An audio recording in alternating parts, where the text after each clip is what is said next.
Hit me again, General. Mercy, please stop. The sound of palm hitting flesh cracked through the officers' club like a gunshot. 200 soldiers froze. Brigadier General Raymond Holt stood over a bleeding 20-year-old girl, his hand still raised for another strike. She was half his size. A child playing soldier. That's what everyone thought. "Hit me again, General," Elena Cross whispered, blood dripping from her split lip. "Please." What happened next would destroy a 3-star general, expose a conspiracy that murdered 8 Navy SEALs, and prove that the most dangerous weapon in that room weighed 105 pounds. Fort Carson, Colorado, October 15th, 2024. Before we begin this incredible story, please subscribe to our channel and follow Elena's journey to the very end. Drop a comment telling us which city you're watching from. I want to see how far this story travels around the world.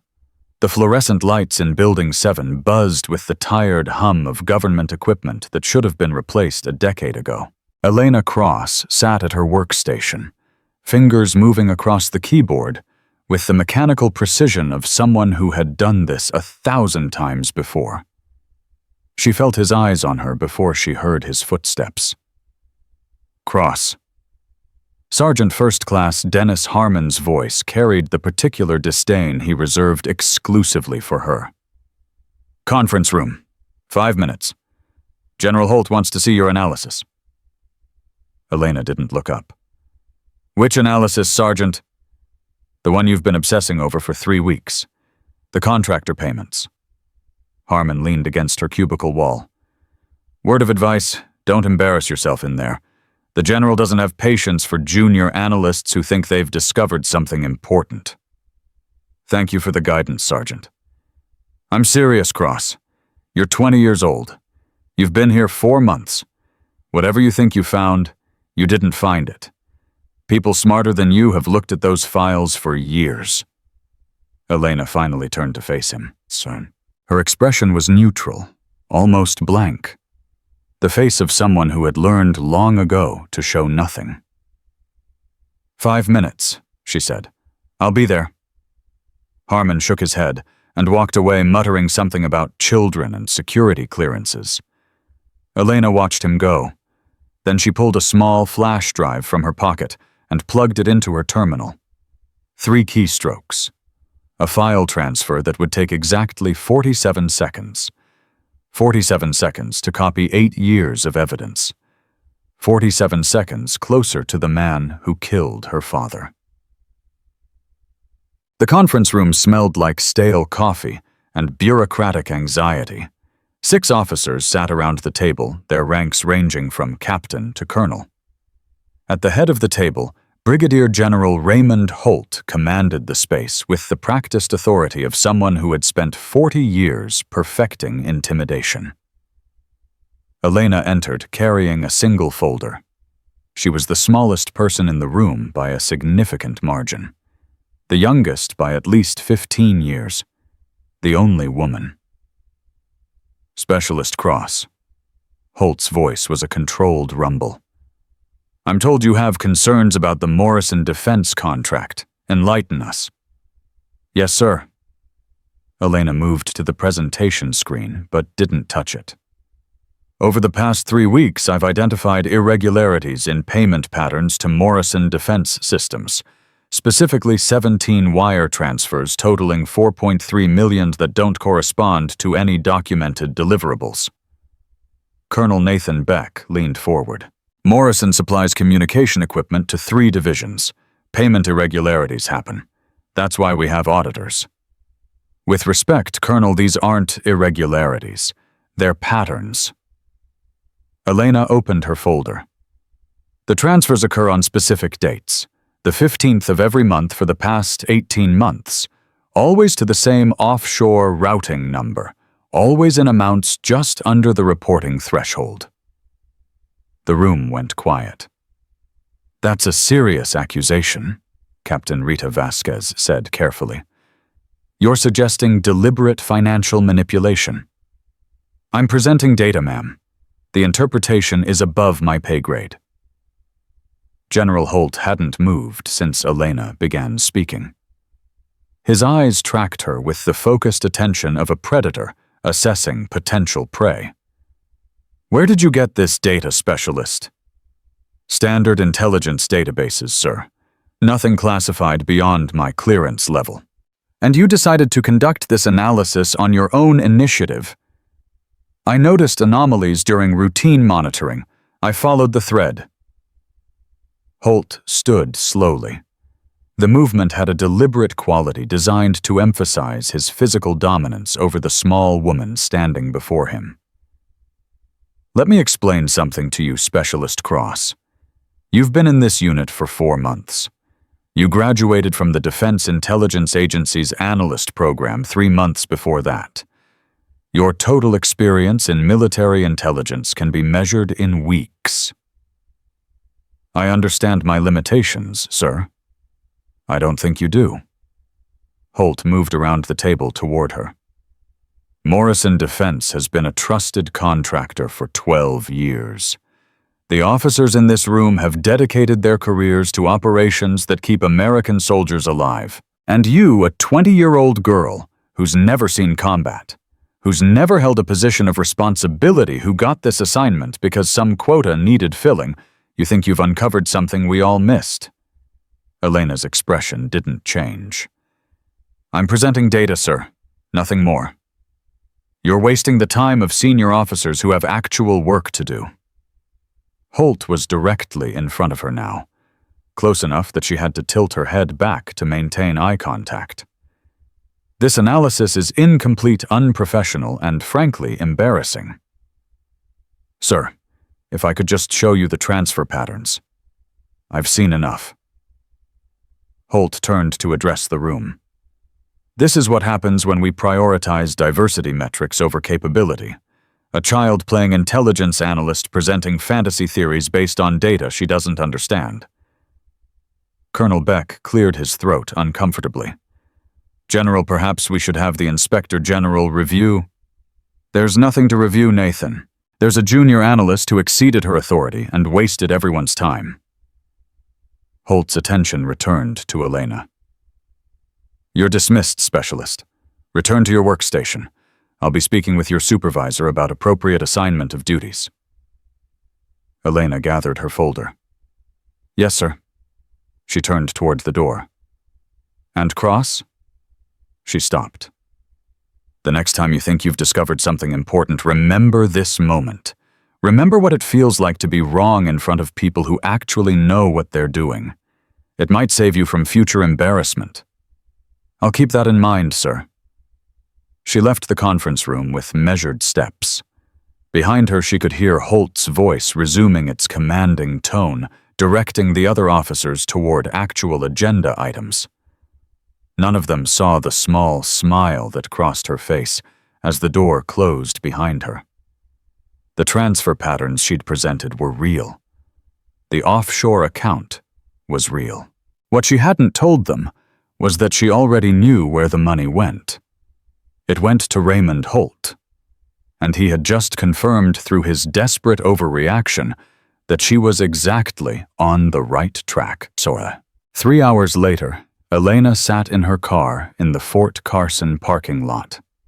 The sun had set an hour ago, but she hadn't moved. Her hands rested on the steering wheel, perfectly still, as she processed the day's events.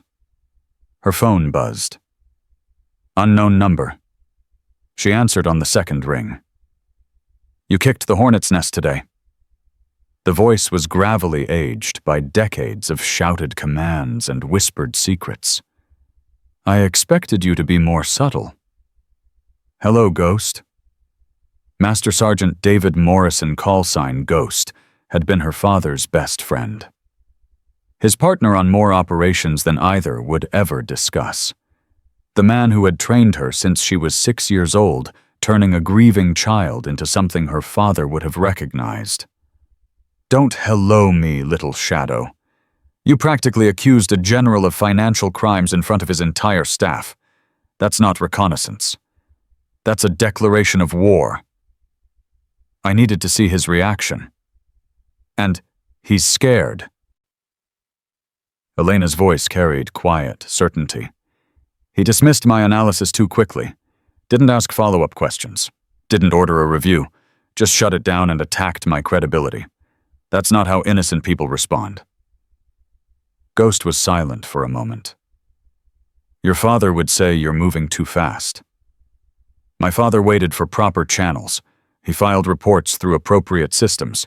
He trusted the chain of command to investigate his concerns. Elena's grip tightened on the steering wheel. They sold his location to the enemy 12 hours later. He's dead because he was patient. He's dead because he was betrayed by someone he trusted. That's different. Is it?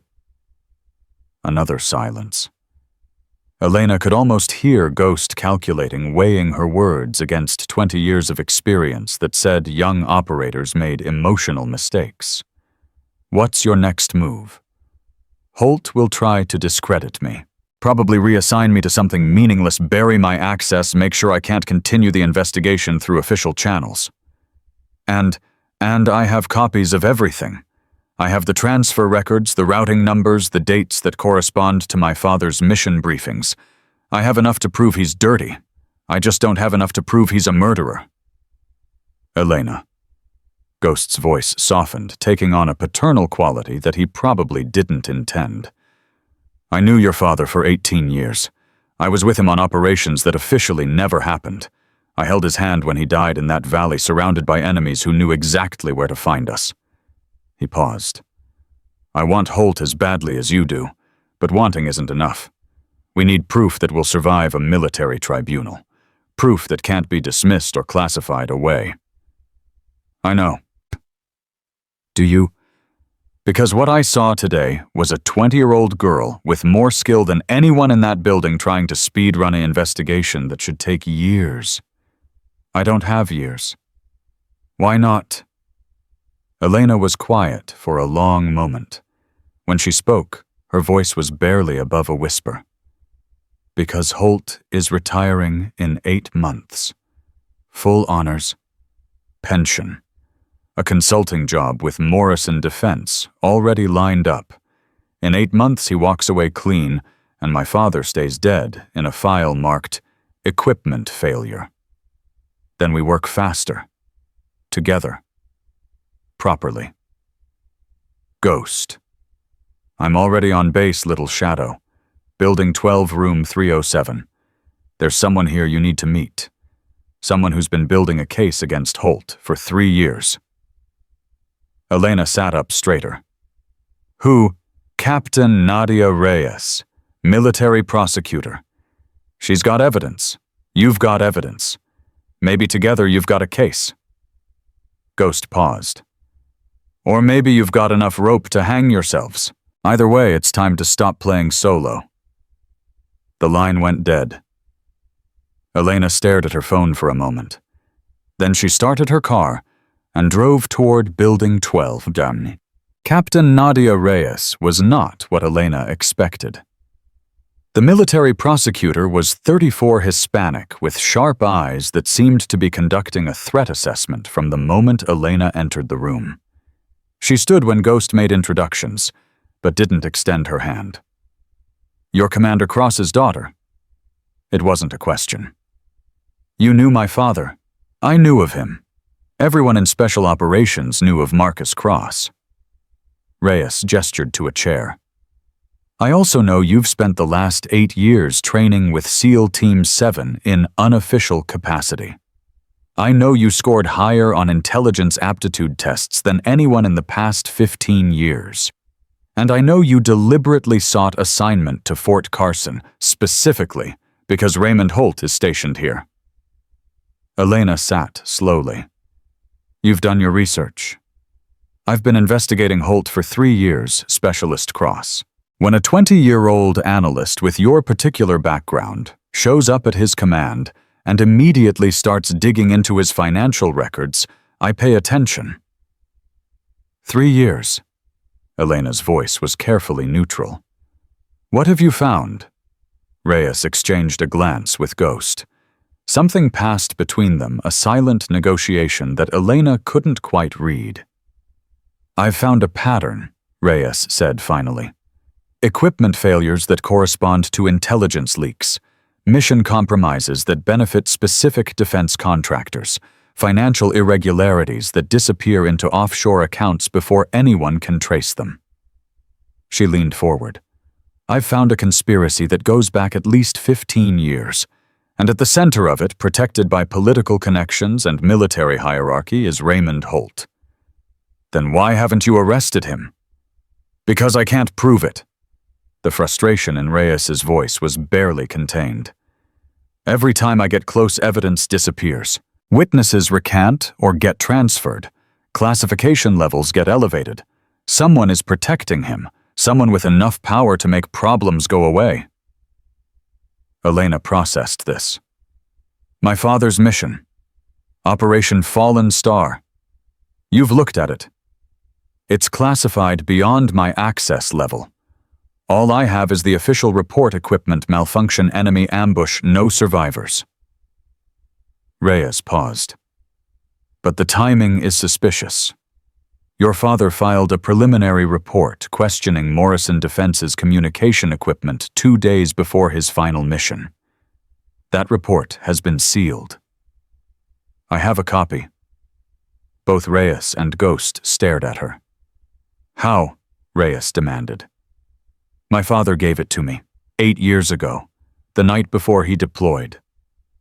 Elena's voice was steady, but her hands had curled into fists in her lap. "He told me that if anything happened to him, I should keep it safe until I was old enough to understand what it meant." "Jesus Christ," Ghost muttered.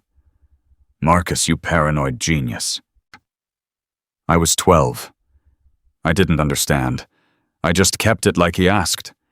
By the time I was old enough to read it, I knew what I had to do."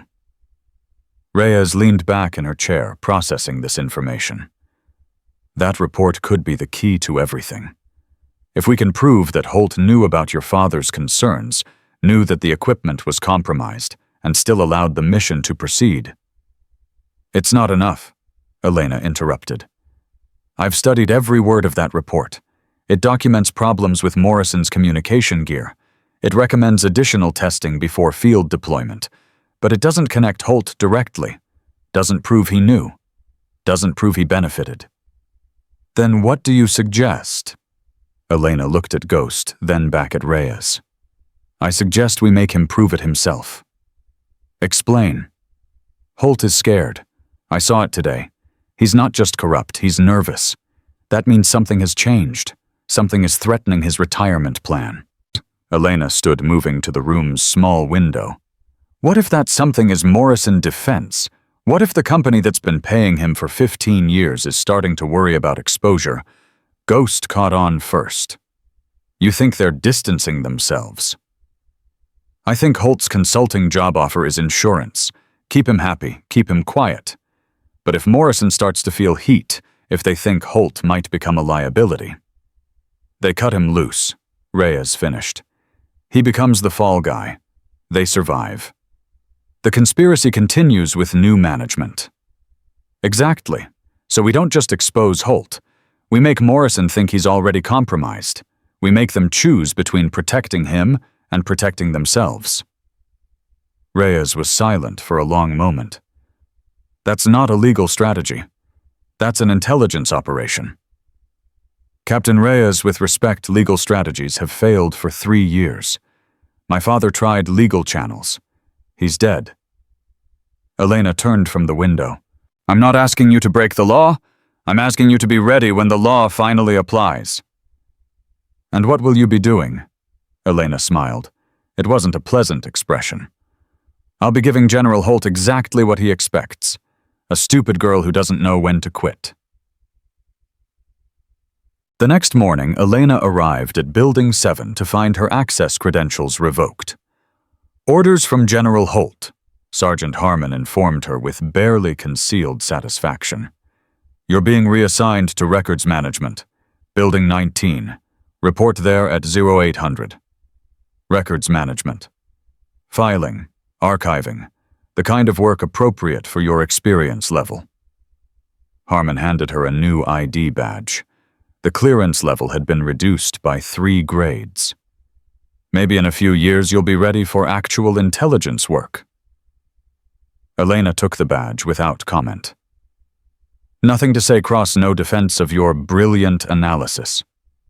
Would it matter? Harmon's smile widened. Not even a little. The general wanted me to give you a message. He said, "Know your place." I think he was being generous. Elena clipped the new badge to her uniform. Tell General Holt I received his message. Oh, I will. She turned and walked toward Building 19. Records management was exactly as tedious as Harmon's tone had suggested. Elena spent the next 3 days filing transfer requests, archiving maintenance logs, and cataloging supply requisitions. Mind-numbing work designed to crush ambition and encourage resignation.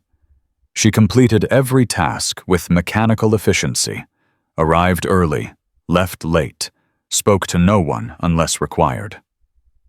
On the 4th day, she found what she was looking for. The supply requisition was buried in a stack of routine paperwork. Morrison Defense, communication equipment, delivered to Forward Operating Base Sentinel 3 days before Operation Fallen Star. Signed off by Brigadier General Raymond Holt. Elena photographed the document with her phone. Then she filed it exactly where it belonged and continued working as if nothing had happened. That evening, she met Ghost in the parking lot of a grocery store 5 miles from base.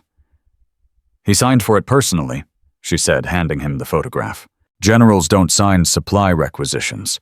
That's NCO work, unless they have a specific reason to create a paper trail that puts them nowhere near the actual delivery.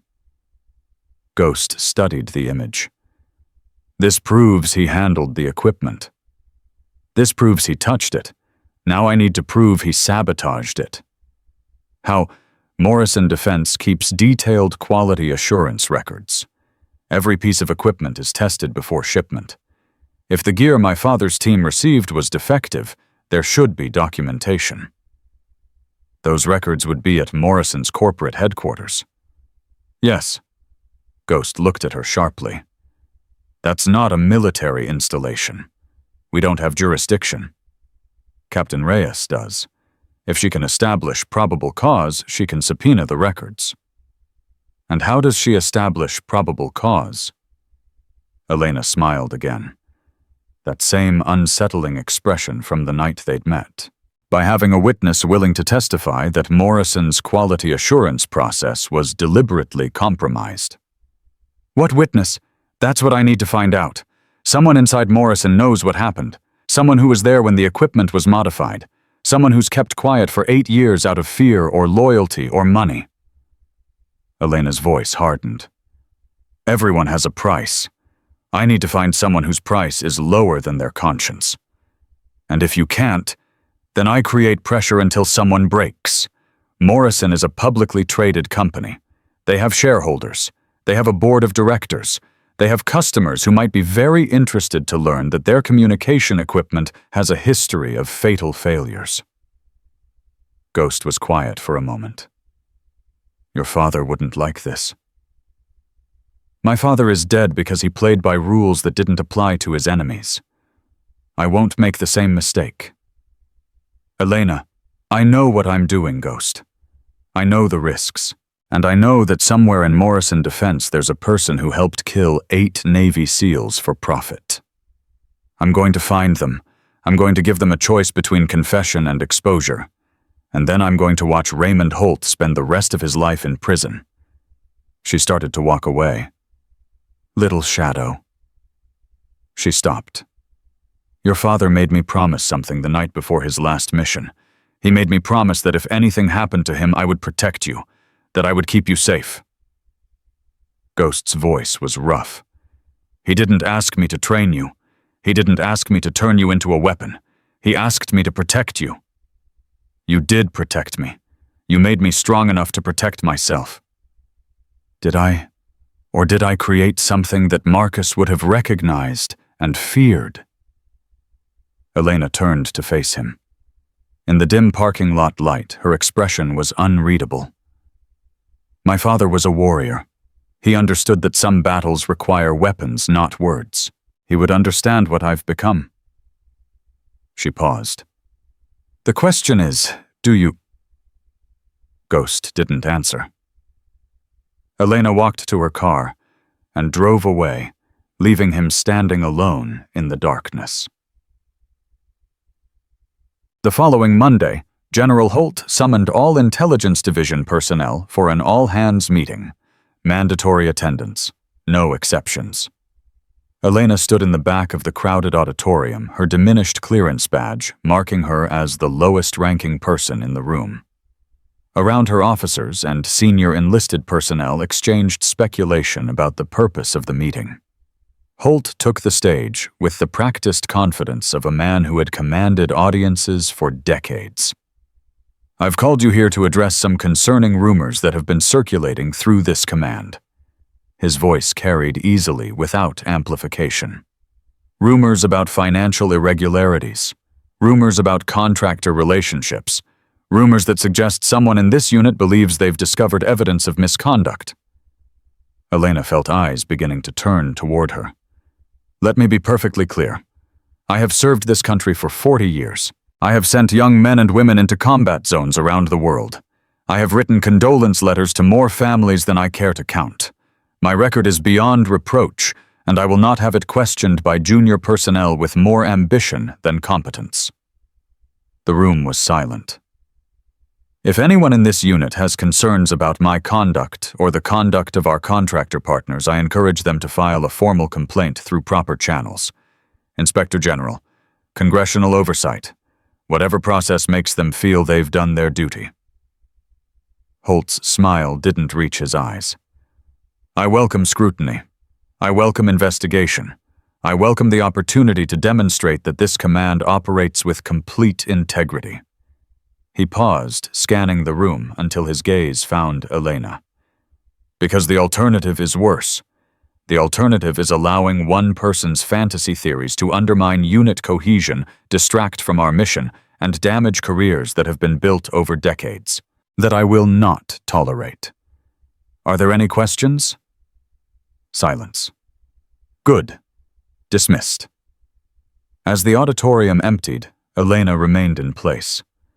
She watched Holt descend from the stage, watched his staff gather around him with the practiced orbit of people who knew their proximity to power.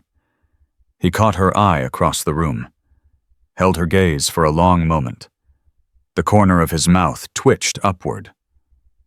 A challenge. Elena inclined her head slightly, an acknowledgement. Then she turned and walked out of the auditorium, already planning her next move. 3 weeks passed. Elena continued her work in records management, continued photographing documents that might prove useful, continued building a timeline of Morrison Defense shipments and the missions that followed them. Ghost kept her informed of developments through secure channels. Reyes was working on the legal framework for a formal investigation. The supply requisition Elena had found was being verified through independent sources. Everything was progressing slowly, carefully, properly. Too slowly for Elena. The breaking point came on a Thursday afternoon. She was walking across the base courtyard when she heard the shouting. A cluster of soldiers had gathered near Building 7, their attention focused on something Elena couldn't see. She pushed through the crowd and felt her blood freeze. Technical specialist Marcus Webb, the communications expert Ghost had mentioned, the one who might have witnessed Holt destroy evidence, was on his knees in the dirt. 2 MPs stood over him, hands on their weapons. Specialist Webb, you are under arrest for unauthorized access to classified materials. You have the right to remain silent. Webb looked up. His eyes found Elena in the crowd. In that moment, she saw everything: the fear, the recognition, the silent plea for help. She saw something else, too. She saw the trap closing around her. Elena didn't move. Around her, soldiers dispersed with the uncomfortable shuffle of people who had witnessed something they didn't want to explain. The MPs hauled Webb to his feet, his wrists already secured behind his back. His eyes found hers one last time. He mouthed 2 words before they dragged him away. They know. Elena's phone vibrated in her pocket. She didn't check it. She turned and walked toward Building 19 with the same measured pace she'd maintained for 3 weeks. Show nothing. Give them nothing. Her mind was racing. Webb's arrest wasn't coincidental. The timing was surgical. 3 weeks after she'd been demoted. 3 weeks of watching waiting building cases. Someone had connected the dots between her investigation and Webb's knowledge. Someone had decided to cut the thread before she could pull it. She reached Building 19 and went directly to the women's restroom. Locked herself in a stall. Only then did she check her phone. Ghost. Get out. Now. They're coming for you next. Elena deleted the message. Then she deleted the encryption app. Then she removed the SIM card and snapped it in half. She had maybe 20 minutes before they came for her. 20 minutes to decide whether to run or fight. She chose fight. Elena walked out of the restroom and directly to her supervisor's office. Sergeant First Class Patricia Dunn looked up from her computer with the perpetual exhaustion of someone who had been filing paperwork for 30 years. Cross. Problem. Sergeant Dunn, I need to report a security concern. Dunn's eyebrows rose. What kind of concern? I've observed irregularities in classified document handling procedures. I believe there may be unauthorized access occurring within the Records Management Division. You believe there may be? Dunn's tone was skeptical. Based on what? Based on filing discrepancies I've noticed over the past 3 weeks. Documents that should be in sequential order are out of place. Access logs that don't match personnel schedules. Elena kept her voice steady. I wanted to report through proper channels before taking any independent action. Dunn studied her for a long moment. This wouldn't have anything to do with your previous assignment, would it? The financial analysis that got you transferred here? No, Sergeant. This is a separate matter entirely. Uh-huh. Dunn reached for her phone. Wait here. I need to make a call. Elena waited. She counted seconds in her head, calculated distances to exits, evaluated options that grew narrower with each passing moment. Dunn's expression shifted as she listened to whoever was on the other end of the line. When she hung up, something had changed in her eyes. Specialist Cross, you're to report to Building 7 immediately. General Holt's office. May I ask why? You may not. Dunn's voice had gone flat. Professional. The voice of someone who had just been told to hand over a colleague and had decided not to ask questions. Leave your personal effects here. You'll be escorted. 2 MPs appeared in the doorway behind Elena. She didn't turn around. Sergeant Dunn, I'm formally requesting that my report be documented before I leave this office. Cross, I'm requesting documentation. That's my right under military regulation. Dunn hesitated. The MPs shifted impatiently. Fine. Dunn pulled out a form. State your concern for the record. I have observed evidence suggesting that classified documents related to Operation Fallen Star have been accessed and potentially modified by unauthorized personnel. I believe this represents a serious security breach that should be investigated by the Inspector General's office. Dunn wrote it down. Her hand was shaking slightly. Anything else? One more thing. Elena turned to face the MPs. Both men were easily twice her size. Both looked uncomfortable. "I want it documented that I am cooperating fully with this escort. I am not resisting. I am not fleeing. I am following lawful orders." She looked back at Dunn. "Whatever happens next, I want that on record." Dunn nodded once. "It's documented. Thank you, Sergeant." Elena walked out between the two MPs. Neither touched her. Neither spoke. They moved across the base in formation, a small woman flanked by armed guards drawing stares from everyone they passed. Building 7 loomed ahead. General Holt was waiting. The office was exactly as Elena remembered from her first briefing 3 weeks ago. Same fluorescent lights, same government furniture, same sense of institutional power concentrated in one man's hands. Holt sat behind his desk, fingers steepled, watching her enter with the patient attention of someone who had all the time in the world. "Leave us," he said to the MPs. They hesitated. "I said, leave us." The door closed. Elena stood at attention, eyes fixed on a point above Holt's head. "At ease, Specialist Cross. We're past formalities." Elena shifted her stance but didn't relax. "Do you know why you're here?" "No, sir." "No." Holt smiled. "Let me enlighten you. Technical Specialist Marcus Webb was arrested 2 hours ago for unauthorized access to classified materials. During his initial interview, he mentioned your name several times. I don't know Specialist Webb personally, sir." "You don't know him." Holt opened a folder on his desk. "And yet he seems to know quite a bit about you. Your background, your training, your particular interest in certain historical operations." Elena said nothing. "He also mentioned a Captain Reyes, a military prosecutor who has apparently been conducting an unauthorized investigation into my activities." Holt's voice remained conversational, almost friendly. "And someone called Ghost, a colorful nickname, wouldn't you say?" "I wouldn't know, sir." "Specialist Cross." Holt stood and walked around his desk. "May I call you Elena?" "I'd prefer you didn't, sir." "Elena." He stopped directly in front of her. "I know who you are. I know whose daughter you are. I've known since the day you requested assignment to this base." Her heart hammered against her ribs, but her expression didn't change.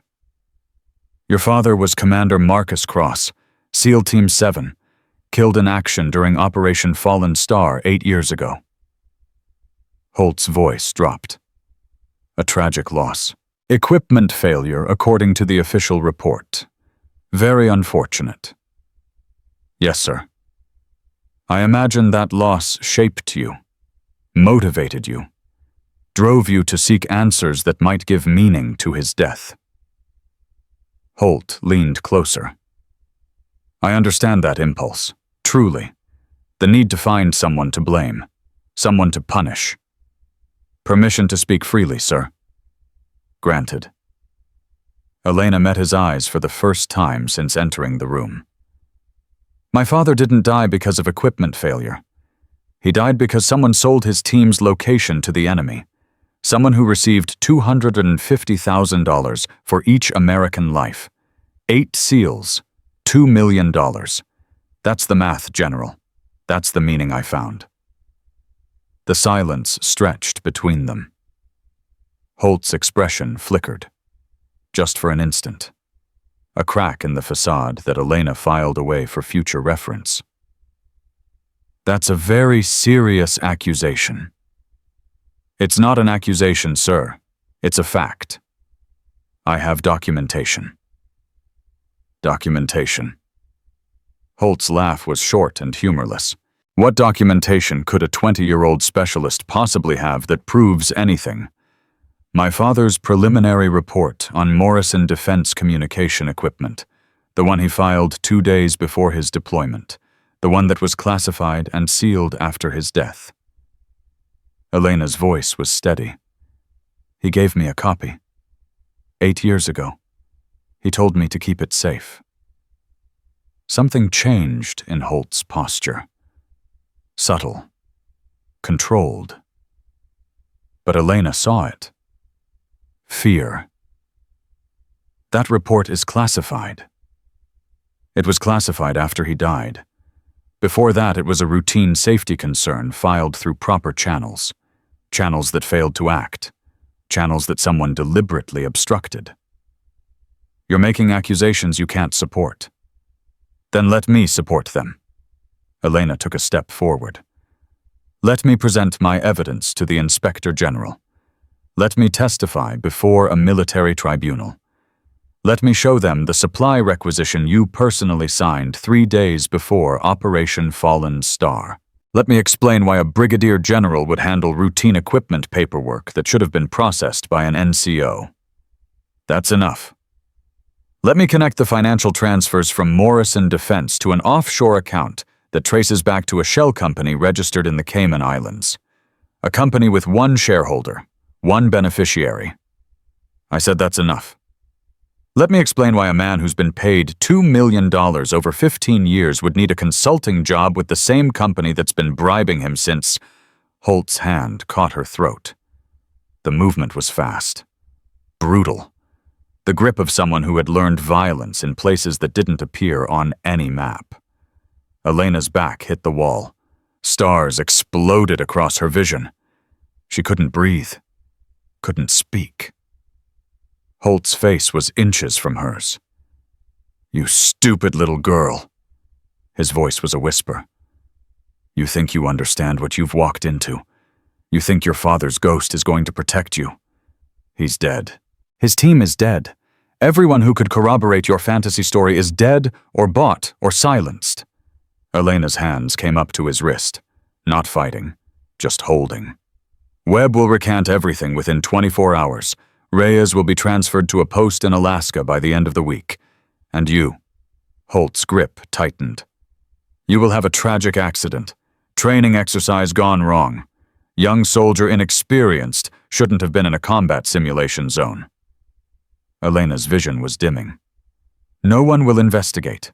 No one will question. Your father's report will stay buried, and I will retire in 8 months with full honors and a 7-figure consulting contract. Holt's smile was terrible. That's how this ends. That's how it always ends. Power wins. Money wins. Little girls with revenge fantasies lose. Elena stopped struggling. Her body went limp. Holt's grip loosened slightly. Triumphant. Certain. That was his mistake. Elena's knee came up with every ounce of force she could generate. Direct hit to his groin. Holt doubled over, releasing her throat. Before he could recover, she drove her elbow into the back of his skull. He went down hard. Elena stood over him, gasping for breath, her throat burning.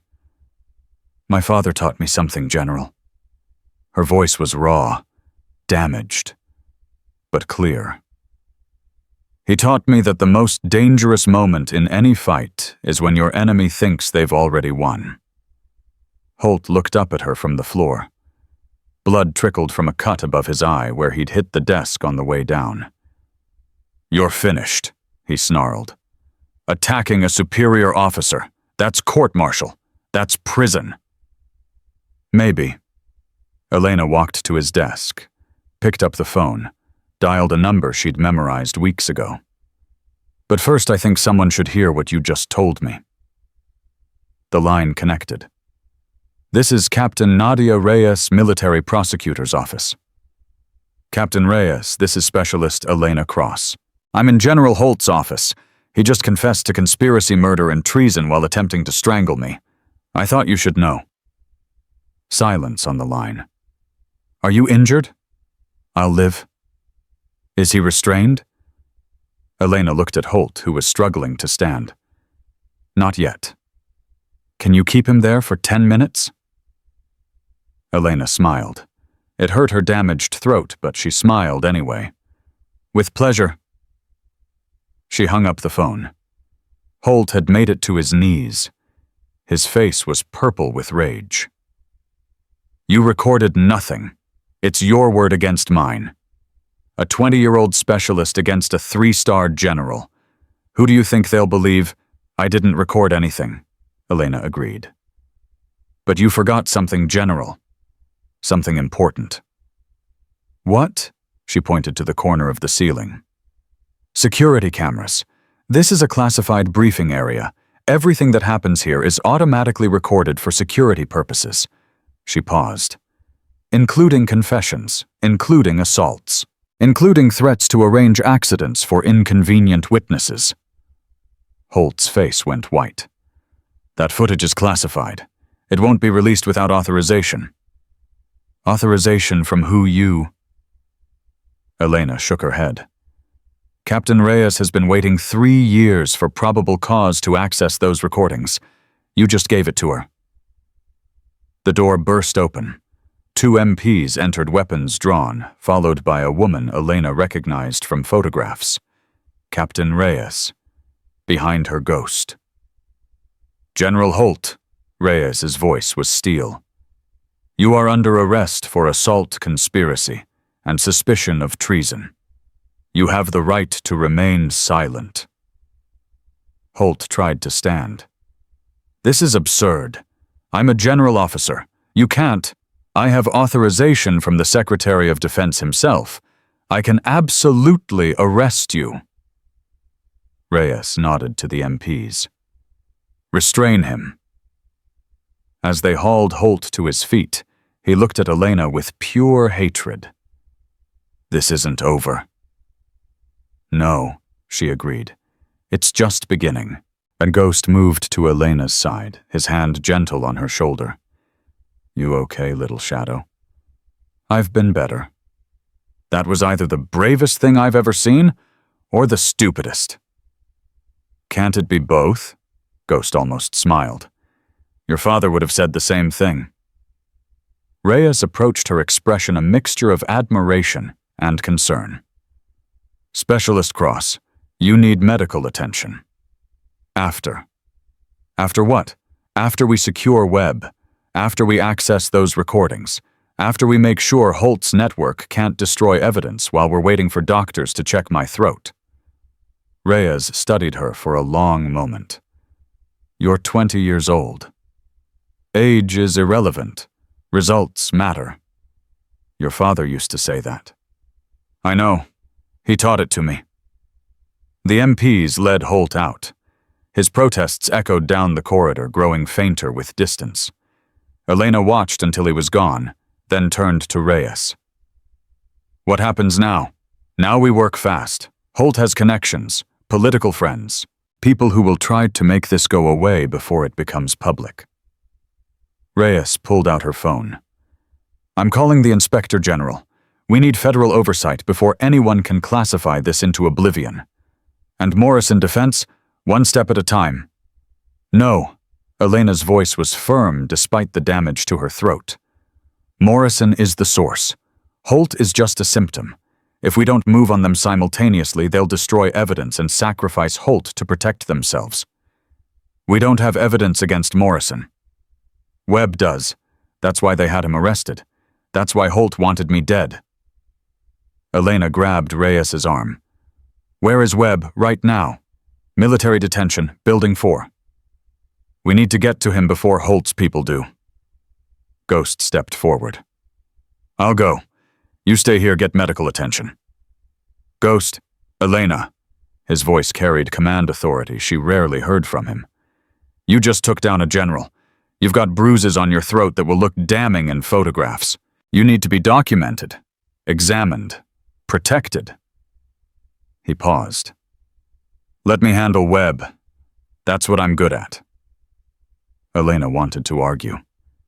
Everything in her screamed to keep moving, to press the advantage, to not give the enemy time to regroup. But Ghost was right. She nodded once. Bring him to me as soon as he's released. We need his testimony before anyone can get to him. Understood. Ghost left at a pace that belied his age. 52 years old, and still moving like the operator he'd been for 3 decades. Reyes was already on the phone, her voice rapid and authoritative, cutting through bureaucratic hesitation with the precision of someone who had waited years for this moment. Elena leaned against the wall and let herself feel the pain. Her throat burned. Her head throbbed where Holt had slammed her against the wall. Her hands were shaking with the aftermath of adrenaline. But beneath all of that, something else. Satisfaction. 8 years of preparation. 8 years of training. 8 years of holding on to a promise made to a dead man. It was finally happening. Reyes ended her call and turned to Elena. Inspector General is sending a team. They'll be here within 2 hours. Secretary of Defense has been briefed. She paused. You should know Holt made 3 phone calls before the MPs took his personal effects. We don't know who he contacted. Morrison Defense, his lawyer, someone with enough power to make this disappear. Elena pushed herself upright. We need to move faster. We're moving as fast as legally possible. Legal speed isn't fast enough. It has to be. Reyes's voice was firm. Everything we do from this moment forward has to be documented, verified, and unimpeachable. Holt's lawyers will challenge every piece of evidence. Morrison's lawyers will file injunctions and classification requests. If we cut corners, if we bend rules, if we give them any procedural ground to stand on, they'll use it to destroy this case. Elena understood. She hated it, but she understood. What can I do? You can write a statement. Everything that happened in that office. Every word he said. Every action he took. Every threat he made. Reyes handed her a notepad. You can do that while the medic examines you. And then we see what the next few hours bring. A medic arrived and began assessing Elena's injuries. The bruises on her throat were already darkening to purple. Photographs were taken. Documentation completed.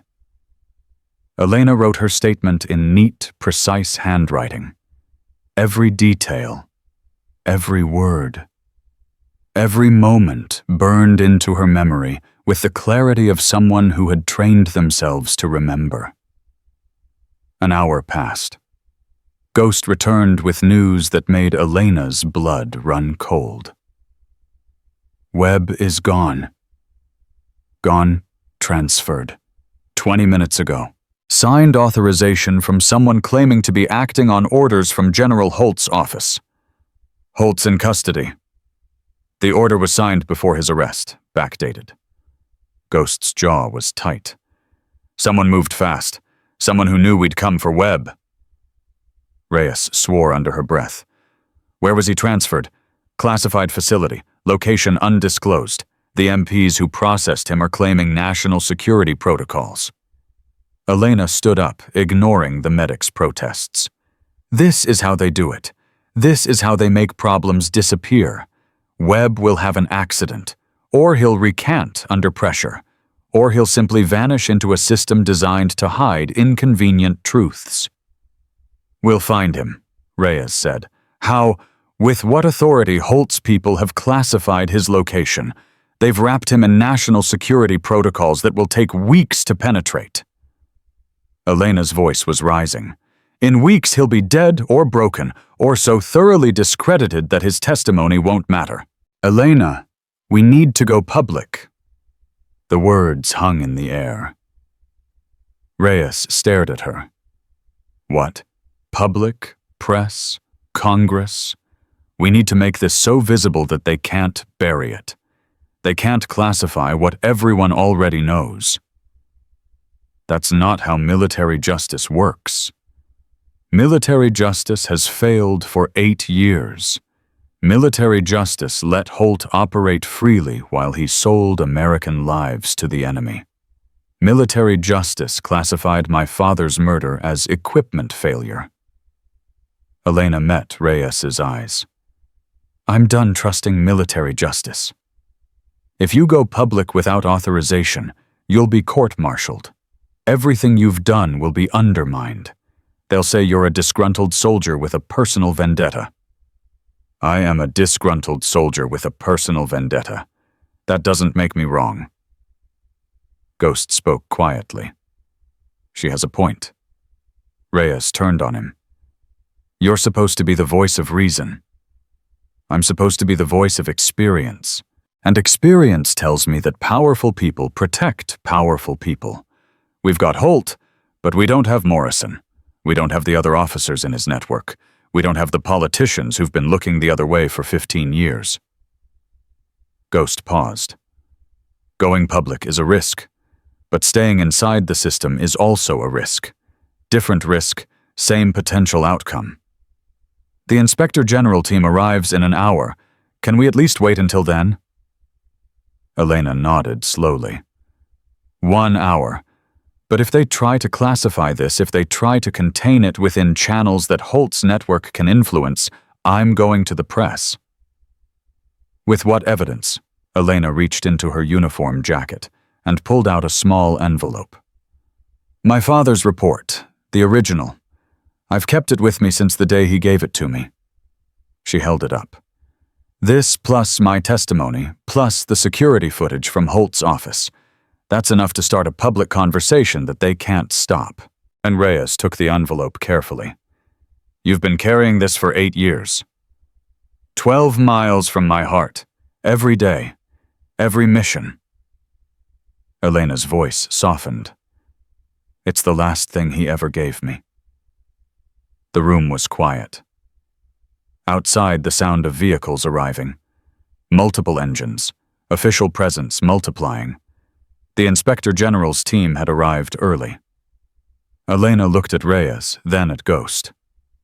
Whatever happens next, whatever they decide, I want you both to know something. What? I'm not stopping. I don't care about my career. I don't care about court-martial. I don't care about anything except finishing what my father started. She touched the bruises on her throat. Holt tried to kill me today. That means I'm close. That means they're scared, and scared enemies make mistakes. Ghost put his hand on her shoulder. Then let's make sure we're ready when they do. The door opened.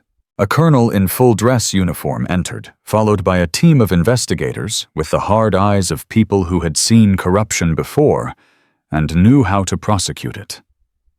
Specialist Cross? Elena straightened. Yes, sir. I'm Colonel Harrison, Inspector General's office.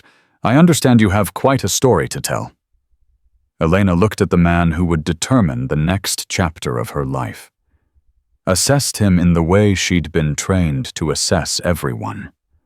Looked for the tells that would reveal if he was trustworthy or compromised. She found nothing definitive. Only the weariness of a man who had spent decades investigating people who should have been above suspicion. I have more than a story, sir, she said. I have evidence, and I have questions that need answers. Colonel Harrison nodded slowly. Then let's begin. Colonel Harrison listened for 3 hours without interruption. His team recorded everything, documented the bruises on Elena's throat, cataloged the evidence she provided, verified the authenticity of her father's report through channels that even Holt's network couldn't reach. When she finished, Harrison sat back in his chair and rubbed his eyes. Specialist Cross, in 23 years of investigations, I've never heard anything like this. Is that good or bad, sir? It's complicated. Harrison stood and walked to the window. You've given me enough to keep Holt in custody. Enough to open a formal investigation into Morrison defense. Enough to potentially unravel a conspiracy that spans 15 years and involves dozens of people. But the people you're accusing have friends. Powerful friends. The kind of friends who call senators and make problems disappear. He turned to face her. The moment this investigation becomes public, those friends will mobilize. They'll attack your credibility. They'll classify evidence. They'll find procedural irregularities to exploit. I know. Do you? Because right now you're a 20-year-old specialist with a personal vendetta. That's how they'll frame this. Grieving daughter. Emotional instability. Conspiracy theories born from trauma. Harrison's voice wasn't unkind, but it was brutally honest. They won't fight your evidence. They'll fight you. Elena met his eyes without flinching. Let them. You say that now, but when the hearings start, when the lawyers begin their cross-examinations, when reporters dig into every aspect of your life looking for something to discredit you with, Colonel Harrison. Elena's voice cut through his warning. My father died because he trusted the system to protect him. He filed reports. He followed procedures. He waited for the proper authorities to investigate his concerns. And while he was waiting, someone sold his location to people who wanted him dead. She stood ignoring the pain in her throat. I've spent 8 years preparing for this moment. 8 years training. 8 years gathering evidence. 8 years learning how to fight enemies who wear American uniforms. She paused. I'm not my father. I don't trust the system. I don't wait for authorities. And I don't stop until the mission is complete.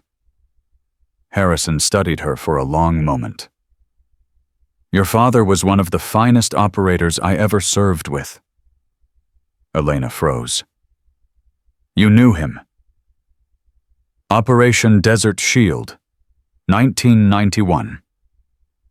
I was a young JAG officer assigned to investigate a friendly fire incident. Your father was the only witness willing to tell the truth, even though it meant testifying against a superior officer. Harrison's expression softened. He told me something then that I've never forgotten. He said, the truth doesn't need protection. Lies do. Focus on the lies, and the truth takes care of itself. That sounds like him. It was him, every word. Harrison picked up the folder containing her evidence. I'm going to do something I've never done in 23 years. I'm going to trust a specialist over a general. I'm going to pursue this investigation with everything my office has. And I'm going to do it fast before anyone can stop us. How fast? 72 hours. That's how long before Holt's lawyers get him in front of a judge who might grant bail.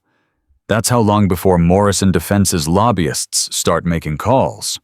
That's how long we have to build a case so solid that no amount of political pressure can destroy it. What do you need from me? I need you to find Webb. Elena's breath caught. You know where he is?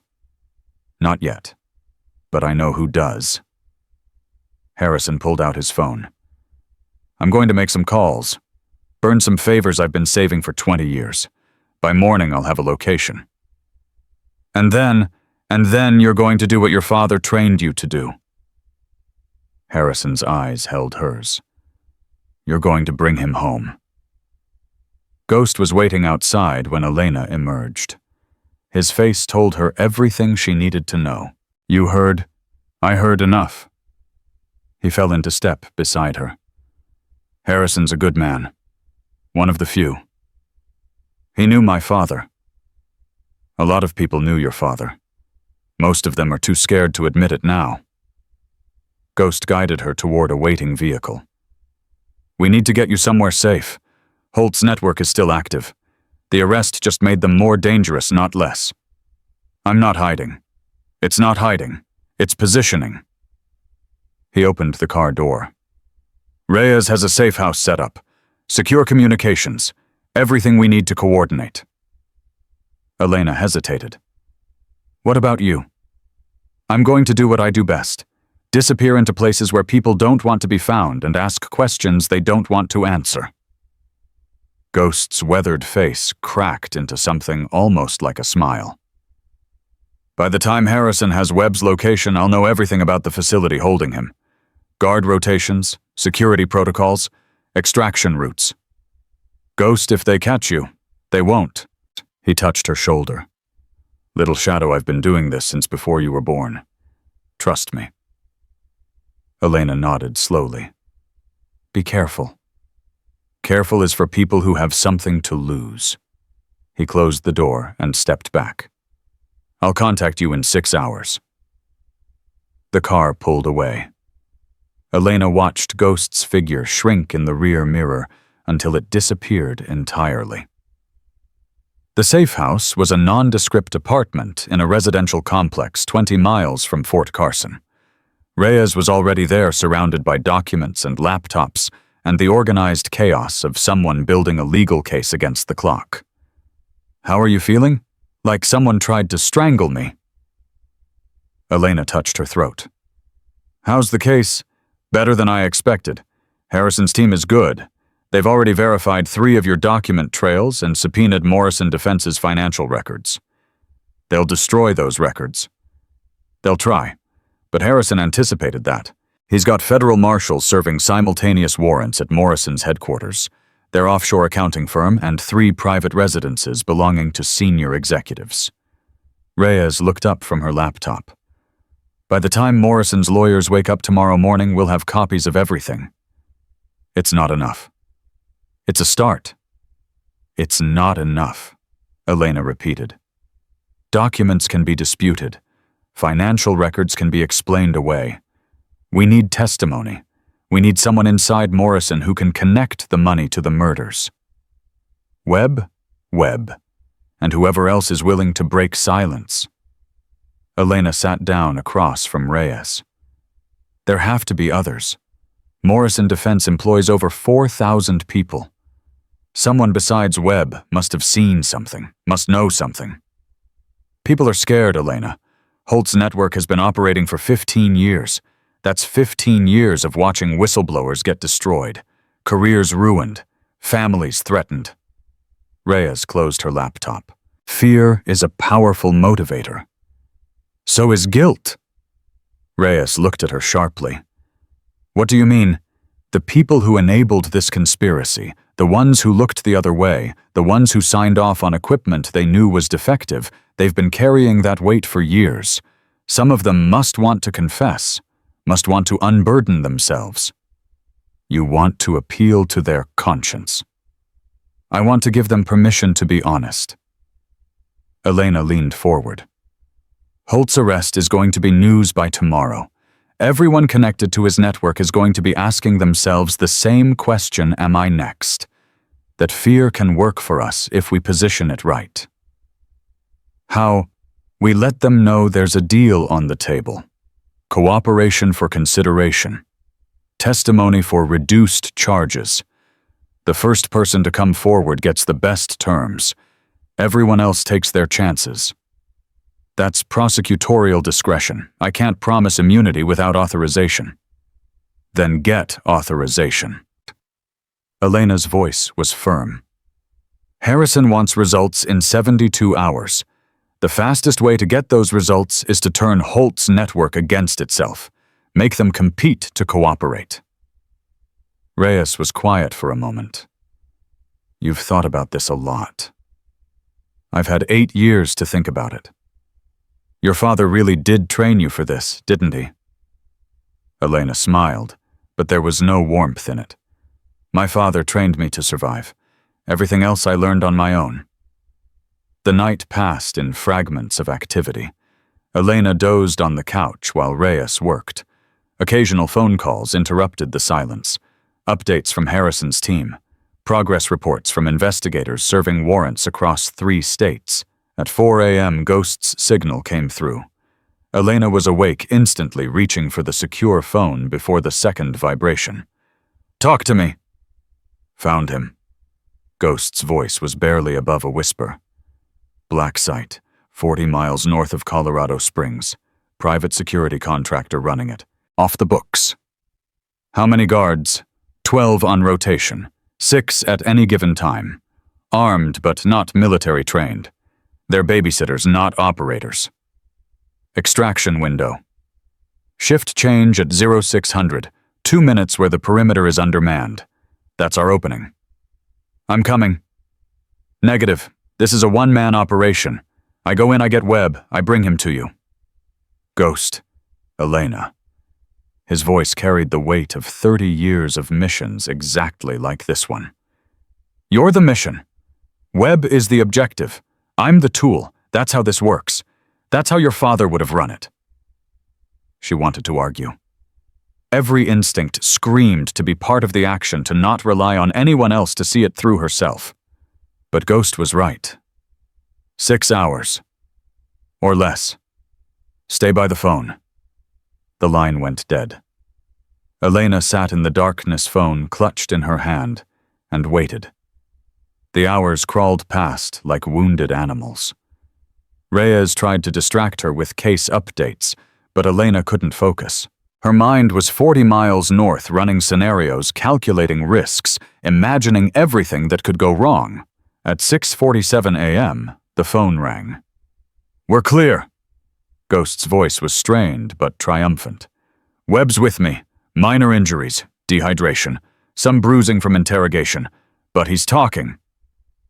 Elena's knees nearly gave out. "What's he saying?" "Everything. Names, dates, locations. He was there when Holt made the deal with Morrison.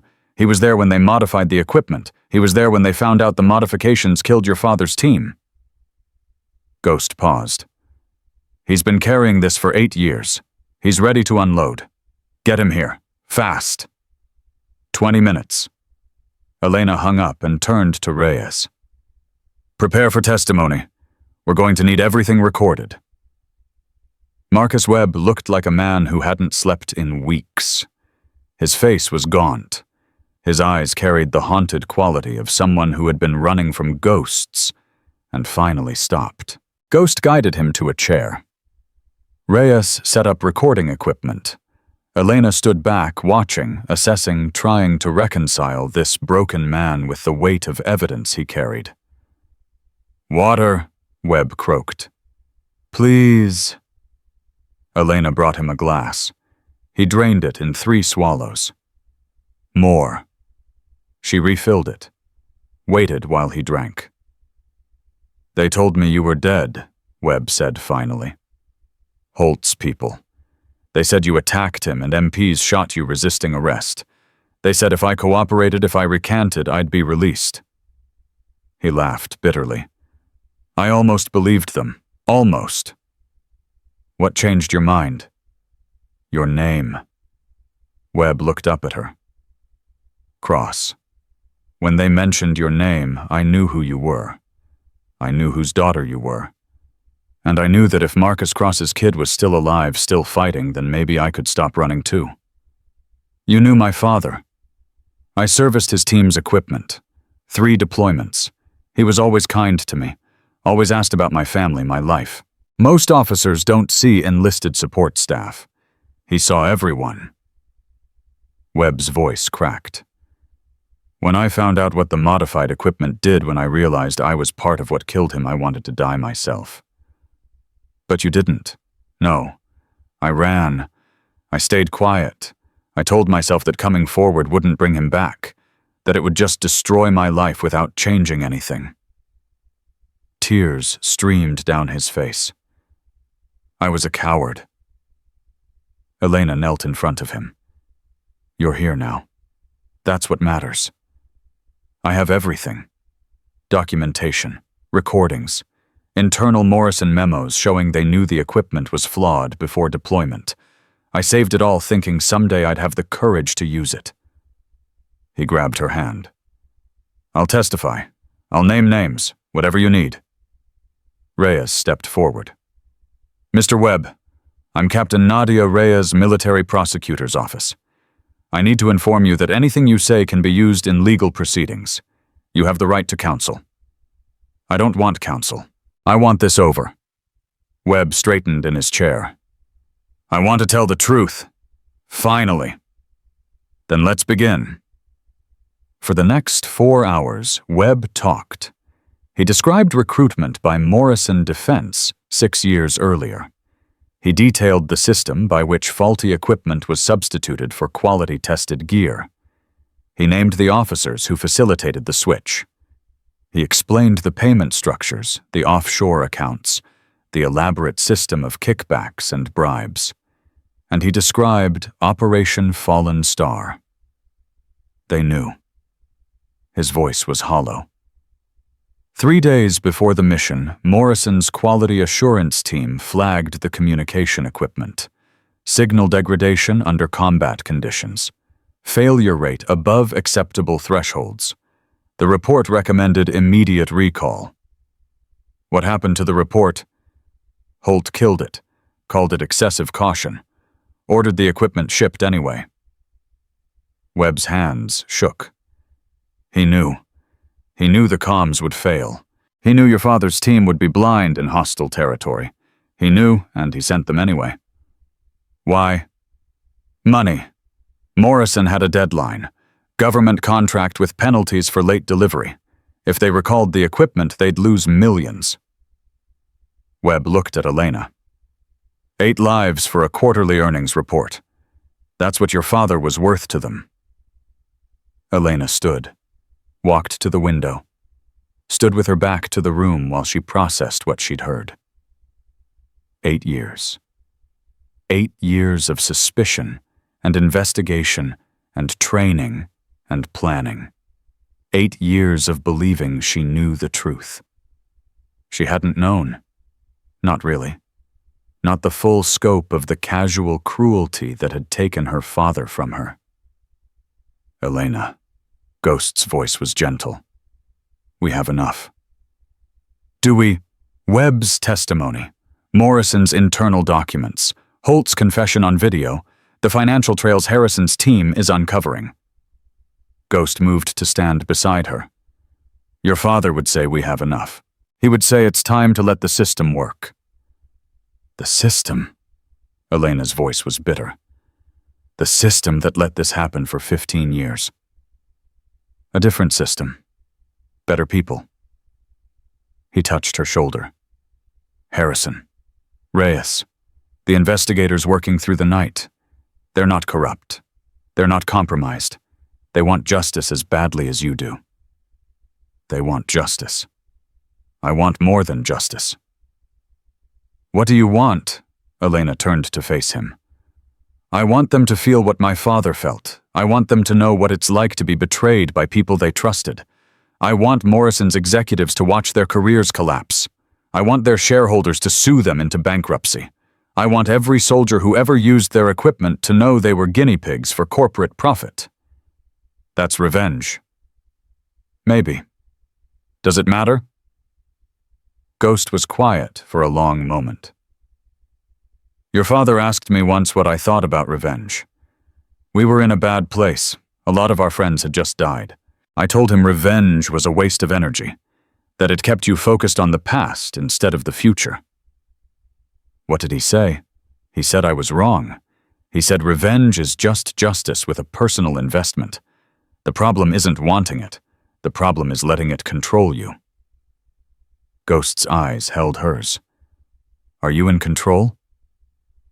Elena looked at Webb, still sitting at the table, still recording his testimony.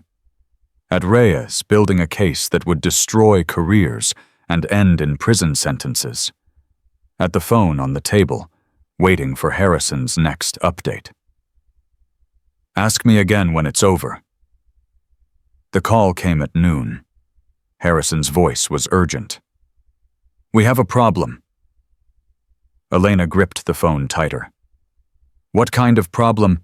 Morrison Defense just filed an emergency motion to classify all evidence related to Operation Fallen Star as matters of national security.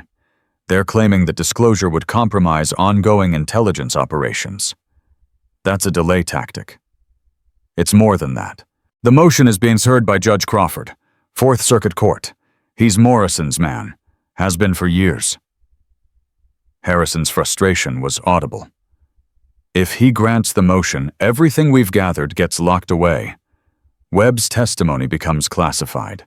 Your father's report becomes classified. The investigation dies. When's the hearing? 4 hours. Morrison's lawyers are expediting. Can we oppose? We're trying. But Crawford won't accept briefs from military prosecutors. He's claiming civilian jurisdiction over the classification question.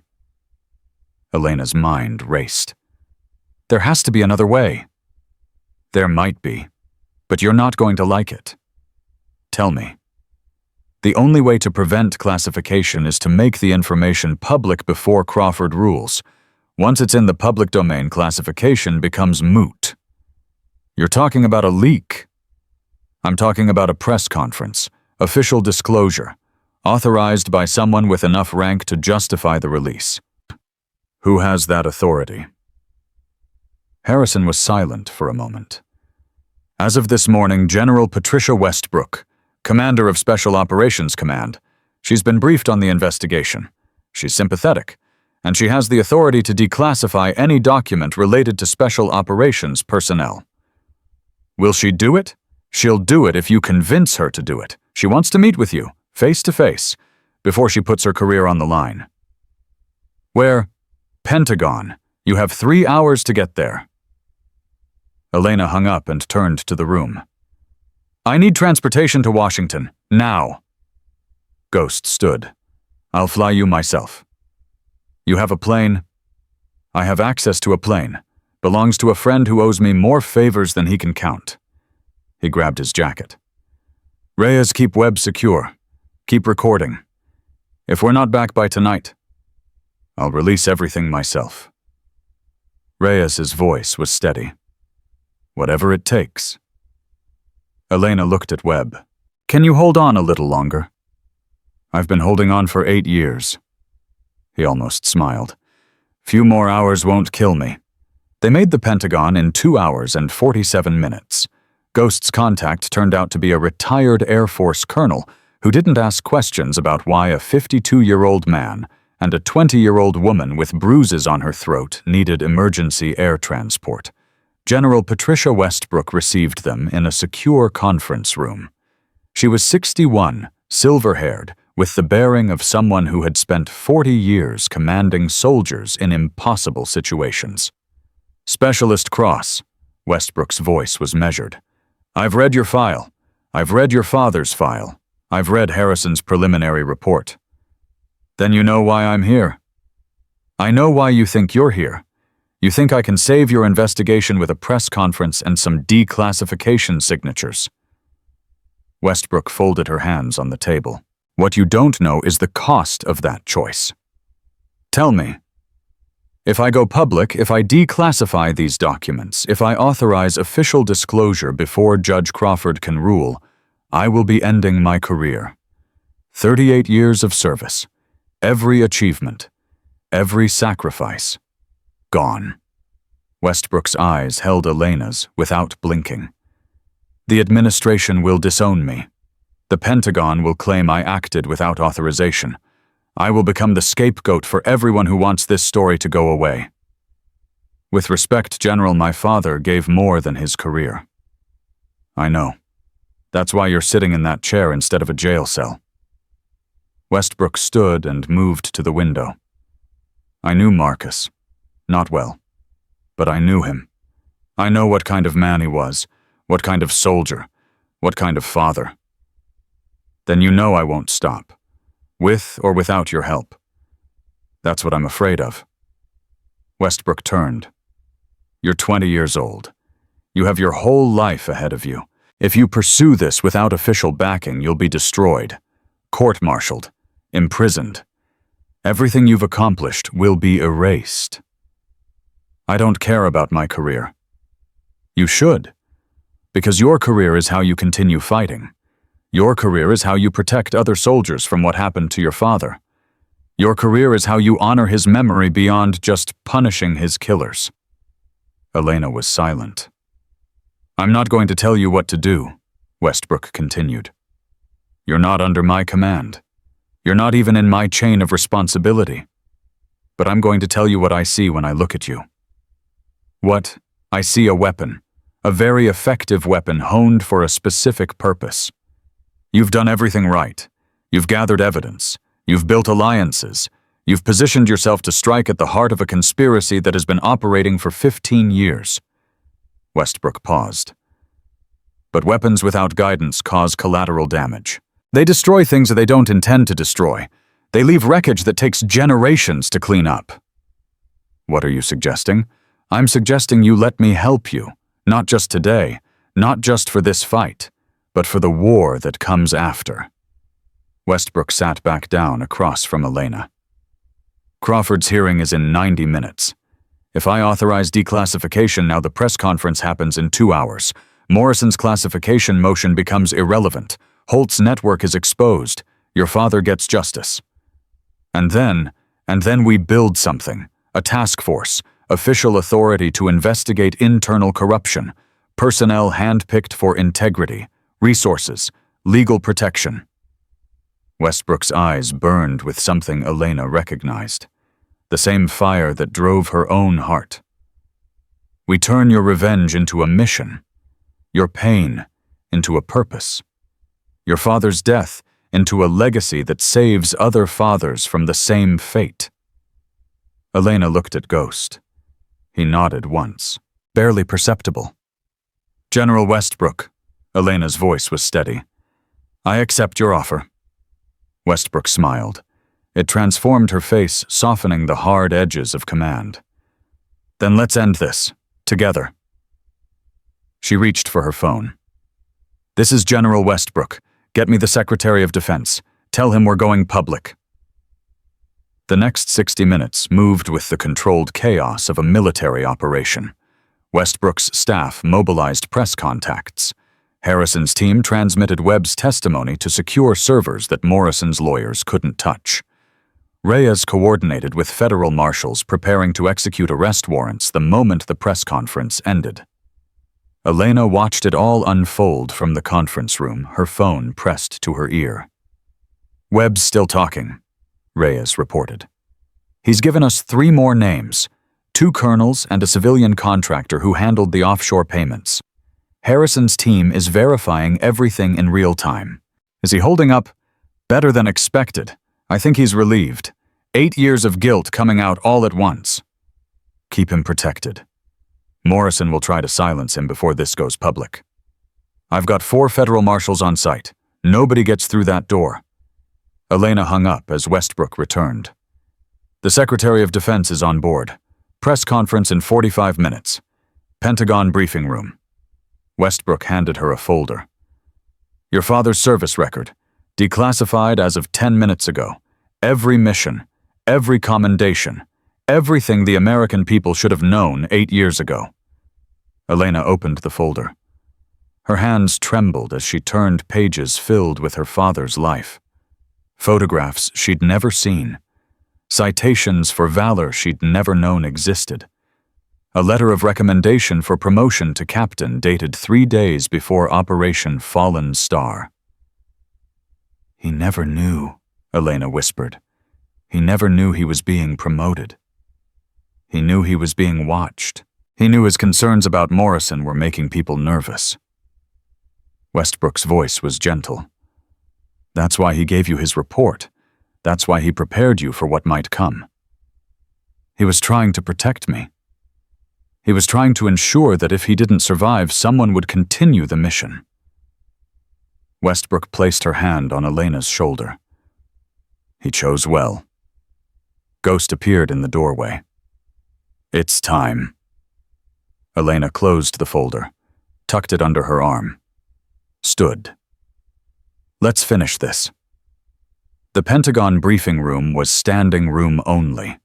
Reporters from every major outlet crowded the space cameras positioned for optimal coverage. The energy was electric, the kind of anticipation that preceded announcements capable of reshaping narratives. Elena stood backstage with Ghost and Westbrook watching the monitors. You don't have to speak, Westbrook said. I can make the statement, present the evidence. You can remain anonymous. No. Elena's voice was firm. They need to see me. They need to see what Holt tried to destroy. They need to know that a 20-year-old girl with bruises on her throat brought down a 3-star general. Why? Because somewhere out there, other people are being silenced. Other witnesses are being intimidated. Other whistleblowers are being told they're too young, too inexperienced, too weak to make a difference. Elena met Westbrook's eyes. I want them to see what happens when you don't stay silent. Westbrook nodded slowly. You sound like your father. I am my father's daughter. That's the whole point. The press secretary approached. General Westbrook, we're ready for you. Westbrook walked to the podium. The room fell silent. Ladies and gentlemen, thank you for coming on short notice. What I'm about to share with you represents one of the most significant cases of military corruption in the history of the United States Armed Forces. The words landed like bombs in the silent room. 8 years ago, Commander Marcus Cross and 7 members of SEAL Team 7 were killed during Operation Fallen Star in Syria. The official report listed the cause as equipment failure and enemy ambush. That report was a lie. Gasps rippled through the crowd. Commander Cross and his team were murdered, not by enemy combatants, but by faulty communication equipment deliberately deployed despite known defects. Equipment supplied by Morrison Defense Systems under a contract facilitated by Brigadier General Raymond Holt. The room erupted. Reporters shouted questions. Camera flashes exploded like gunfire. Westbrook raised her hand. I will take questions shortly, but first I want to introduce someone. The person who uncovered this conspiracy and brought it to light despite threats to her life and career. She turned toward the wings. Specialist Elena Cross, Commander Marcus Cross's daughter. Elena walked to the podium. The room went quiet again, but this time the silence was different. Heavy. Expectant. She looked out at the sea of faces. Journalists with notebooks ready. Cameras recording every breath. The weight of a nation's attention focused on a 20-year-old woman with bruises still visible on her throat. My name is Elena Cross. 8 years ago, my father was killed by people who were supposed to protect him. For 8 years, I've been training, preparing, and investigating. For 8 years, I've carried evidence that proves his death wasn't an accident. She pulled out her father's report. This is my father's preliminary assessment of Morrison Defense communication equipment. He filed it 2 days before his final deployment. He identified critical flaws that he believed would endanger his team. That report was classified and buried within hours of his death. Elena held up the document. Yesterday, Brigadier General Raymond Holt attempted to strangle me in his office when I confronted him with evidence of his involvement. He confessed on video to conspiracy murder and treason. He is currently in military custody awaiting court-martial. The questions exploded. Specialist Cross, how long have you been investigating? Since I was 12 years old. Did you receive any official support? Not until 3 days ago. Every official channel I approached was either compromised or afraid. What about Morrison Defense? Are there arrests pending? Federal marshals are executing warrants as we speak. We have testimony from inside Morrison confirming that executives knew about the equipment flaws and chose to ship anyway. Why would they do that? Money.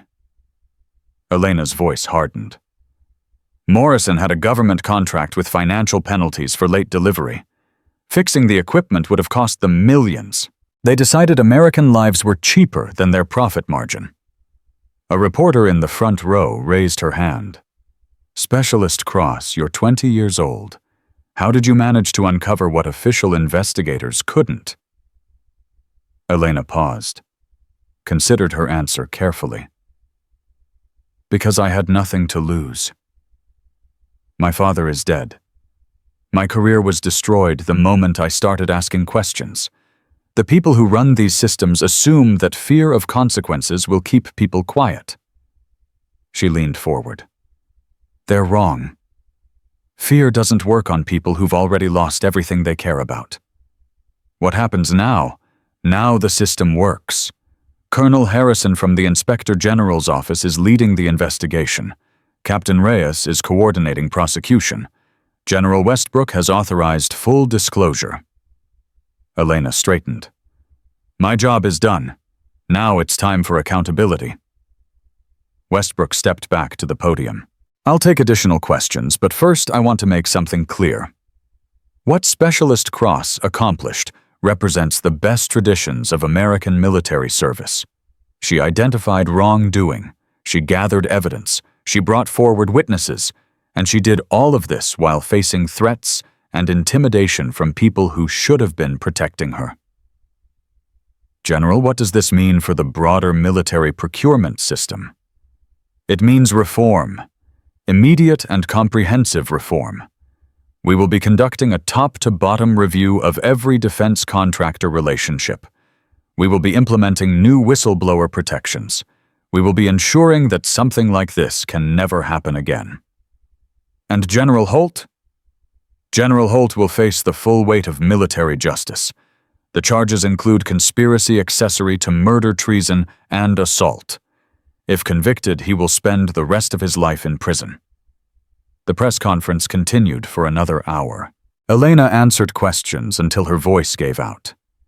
Then Westbrook took over presenting evidence, naming names, laying out a timeline of corruption that shocked even veteran military reporters.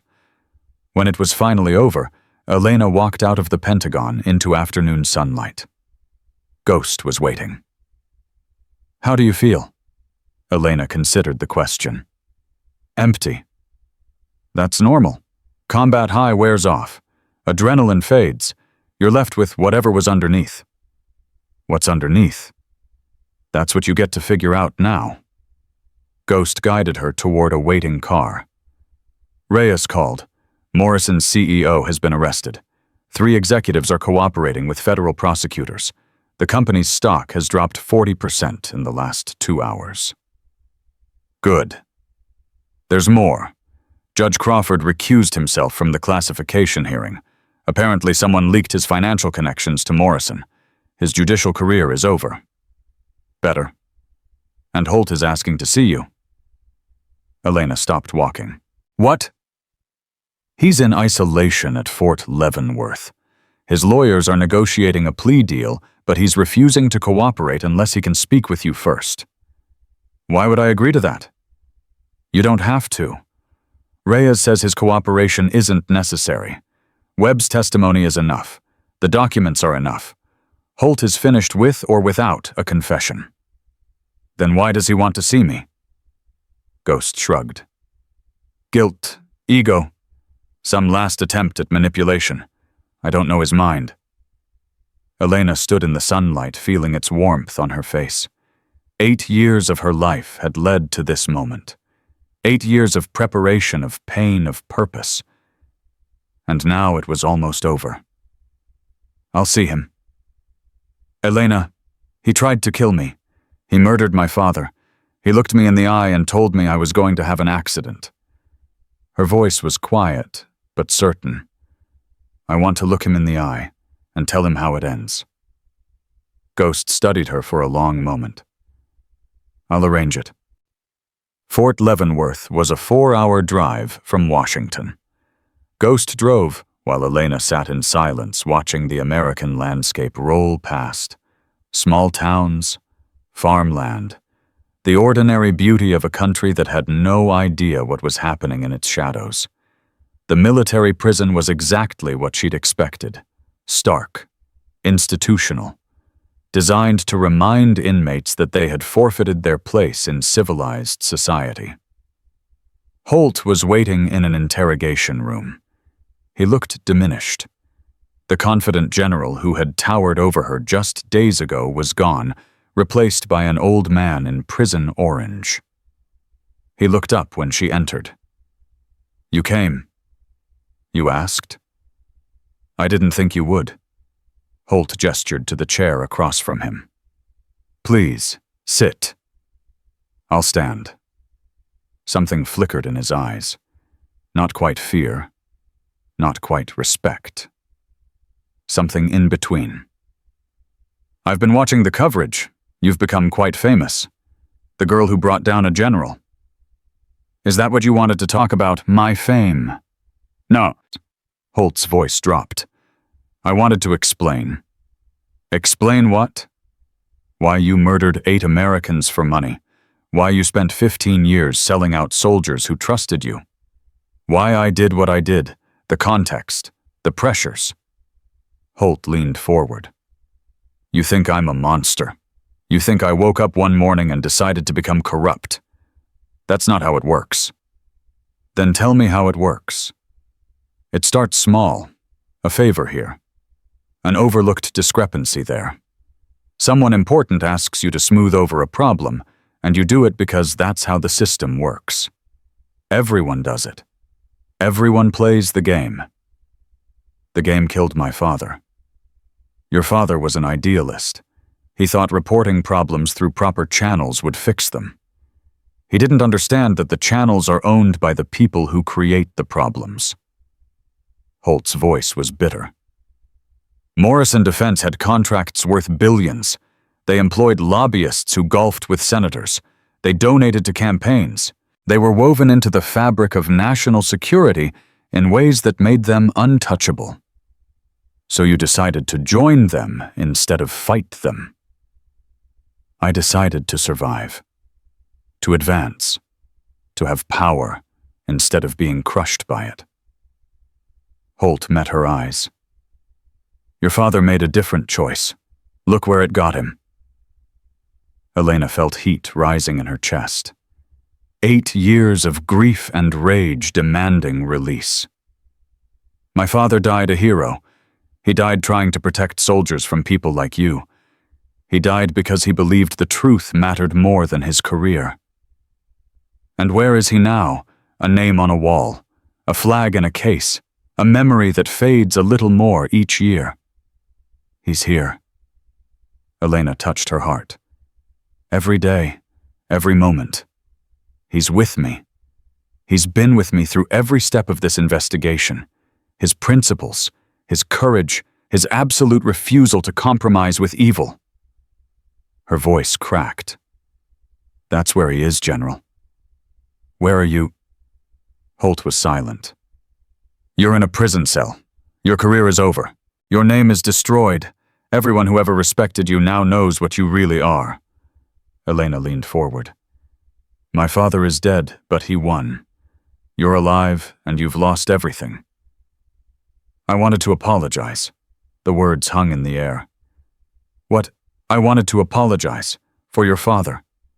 For what happened to him. Holt's voice was barely audible. Not because I expect forgiveness. Not because it changes anything.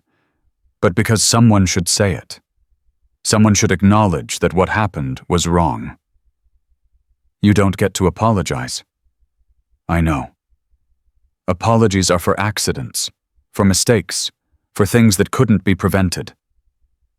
Elena's voice hardened. You chose this. Every step. Every decision. Every dollar you took. You chose my father's death over your conscience.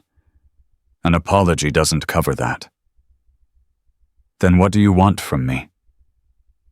Elena stood, walked to the door, paused with her hand on the handle. I want you to remember. Every day for the rest of your life. Every time you close your eyes. Every time you hear a helicopter or see a soldier in uniform, I want you to remember Commander Marcus Cross. I want you to remember the 7 men who died with him. I want you to remember their families, their children, the futures they never had. She turned to face him one last time. That's your punishment, General. Not the prison cell, not the disgrace, the memory. Carry it with you until you die. And when you finally meet my father in whatever comes next, you can try your apology on him. She opened the door. Wait. She didn't turn around. Your father. In his last communication before his team went dark, he sent a message. Elena's breath caught. What message? Tell my daughter I'm proud of her. Tell her to be brave. Holt's voice was thick. Those were his last words. I buried the transmission with everything else. Elena's hand tightened on the doorframe. Tears she hadn't allowed herself to shed for 8 years burned behind her eyes. Why are you telling me this? Because you deserve to know. Because he deserved to have those words reach you. Holt paused. Because maybe in some small way, it's the only thing I can do that isn't completely worthless. Elena stood in the doorway, unable to move, unable to speak. Her father's voice filtered through the mouth of his killer, reaching across 8 years, and death to touch her one last time. He was proud of you, Holt said quietly. Even then, before you did any of this, he was already proud. Elena walked out without looking back. Ghost was waiting in the corridor. Did you get what you needed? She didn't answer immediately. She walked past him through security checkpoints out into the evening air. The sun was setting, painting the sky in shades of red and gold. He told me something. My father's last words. Ghost went still. What did he say? Tell my daughter I'm proud of her. Tell her to be brave. Ghost was quiet for a long moment. When he spoke, his voice was rough with emotion he rarely showed. Your father said that to me too, right before he died. I've been carrying those words for 8 years, waiting for the right moment to tell you. Elena turned to face him. You knew all this time. I knew, but you were 12. You were grieving. You needed to find your own strength before you could hear his words without being crushed by them. Ghost's eyes were wet. I've watched you grow into exactly what he hoped you'd become.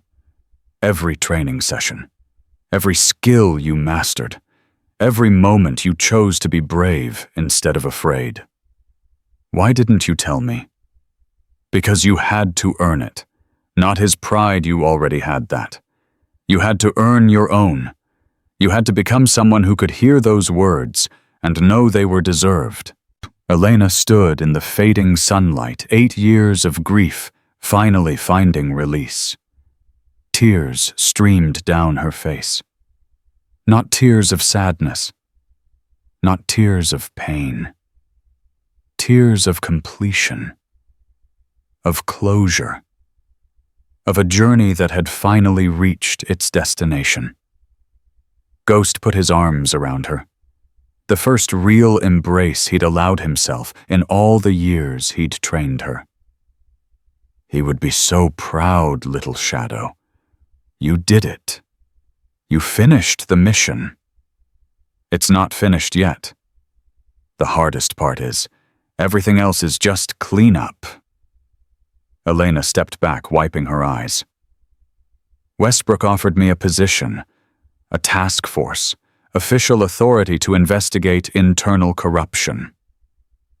I know. She told me. She wants you as senior advisor. Ghost smiled. I'm too old for official positions. You're too old to keep running black ops without authorization. Elena's voice steadied. Come out of the shadows. Help me build something that lasts. Something my father would have wanted. And if I say no, then I'll do it without you. But I'd rather do it together. Ghost looked at her, really looked the way he had when she was 12 years old, and newly orphaned the way he had when she completed her first mission, the way he had when she walked into Holt's office, knowing she might not walk out. Your father asked me to protect you. You have. He didn't ask me to follow you into battle. I'm asking? Ghost was quiet for a long moment. The evening breeze carried the scent of approaching autumn. Change was coming. For Elena. For Ghost. For everyone who had been touched by the conspiracy they'd exposed. One condition. Name it. When it gets hard, and it will get hard, you remember why we're doing this. Not for revenge, not for glory. For the soldiers who trust the system to protect them, for the families who deserve to know the truth, for the future, not the past. I can do that. Ghost extended his hand. Then I'm in. Senior advisor to whatever task force you're building. God help us all. Elena took his hand. Welcome to the light, Ghost. Don't get used to it. I still prefer the shadows. They walked back to the car together. Behind them, Fort Leavenworth held a broken general who would spend the rest of his life remembering. Ahead of them lay a future neither could fully imagine. Elena's phone buzzed. Reyes. We got them all. Morrison's entire senior leadership is in custody.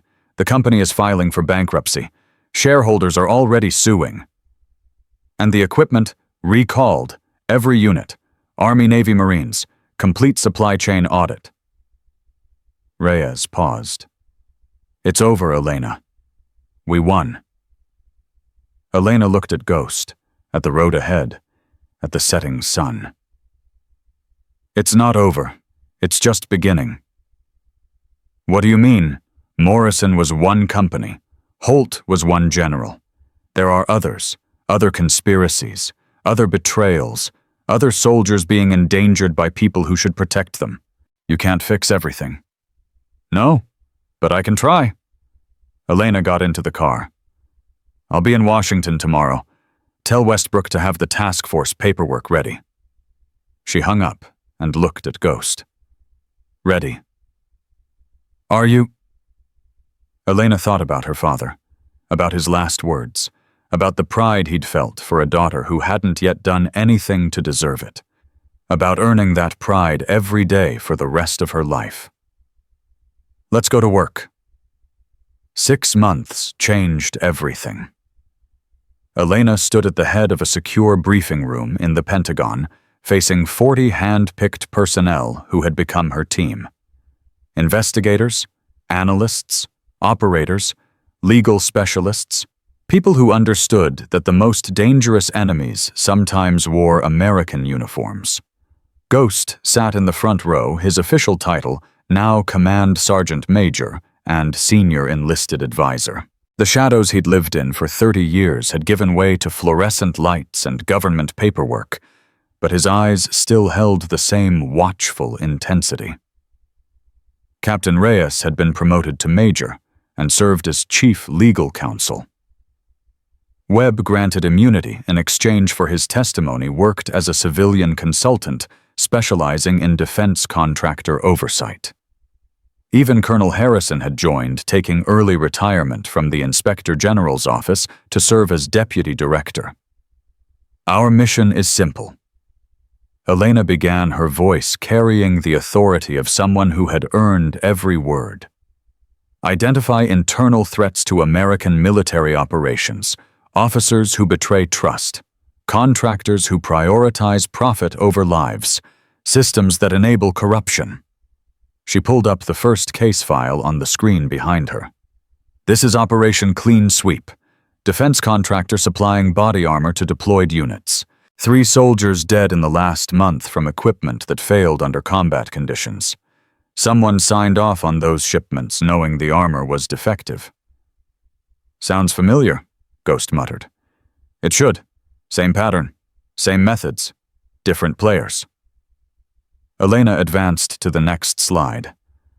Morrison Defense was one company, one node in a network that spans dozens of contractors, hundreds of officers, and billions of dollars. We cut off one head. More remain. A young analyst raised her hand. Ma'am, what's our authority? How do we operate? We report directly to the Secretary of Defense and congressional oversight. If we find corruption, we expose it, regardless of who it embarrasses, regardless of political consequences. Elena paused. Any other questions? Harrison spoke up. Rules of engagement for field operations. We operate within legal boundaries. We document everything. We build cases that can survive scrutiny from the best lawyers money can buy. Elena's expression hardened. But we don't wait for permission to investigate. We don't defer to rank or reputation.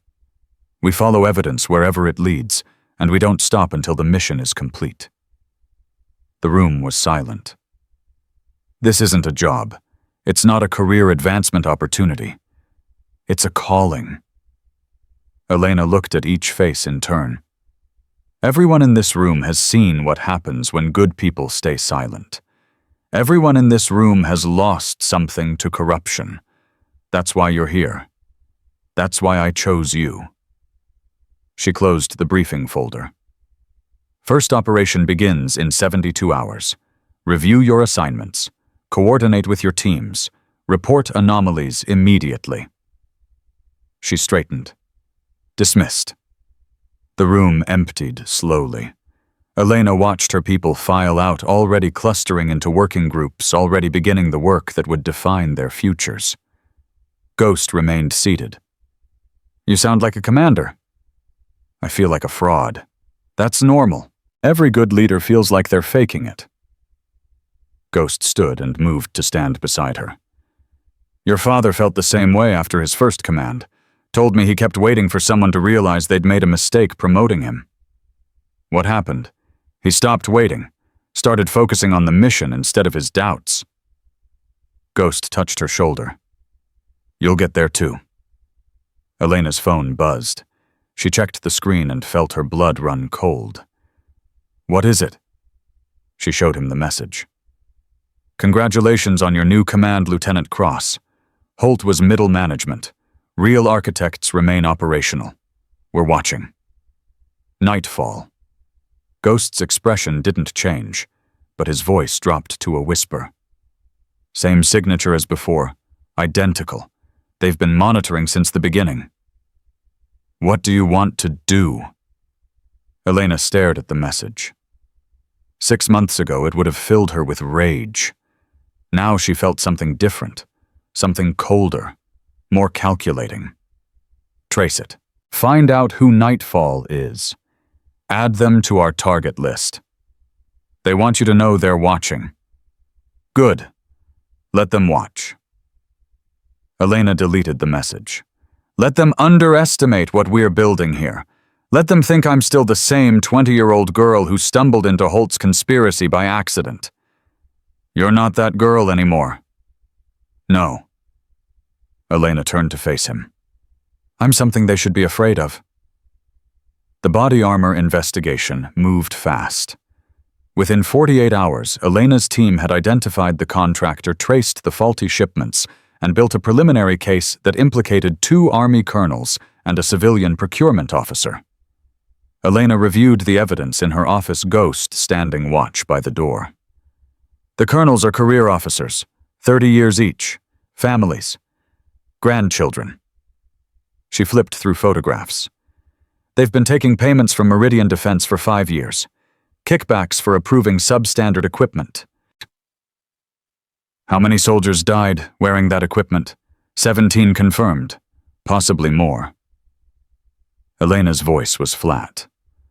17 families who were told their loved ones died in combat. Nobody told them the armor was designed to fail. Same as your father. Same pattern. Different victims. She closed the folder. I want arrests within the week, full prosecution, no plea deals. The colonels will have lawyers, political connections. So did Holt. So did Morrison. Elena met his eyes. Look how that ended.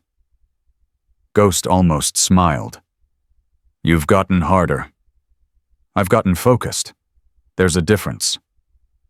Her phone rang. Reyes. We have a problem. What kind? Senator Williams is demanding a briefing. He wants to know why we're investigating officers without congressional notification. We notified the Oversight Committee. Williams isn't on the committee. He's on Armed Services. And he's very interested in why his campaign contributors at Meridian Defense are suddenly under federal scrutiny.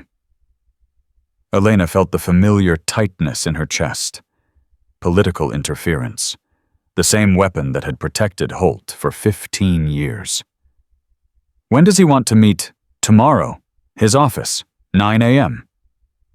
Tell him I'll be there. Elena, be careful. Williams has been in the Senate for 24 years. He knows how to make problems disappear. So do I. She hung up and looked at Ghost. Grab your dress uniform. We're going to Capitol Hill.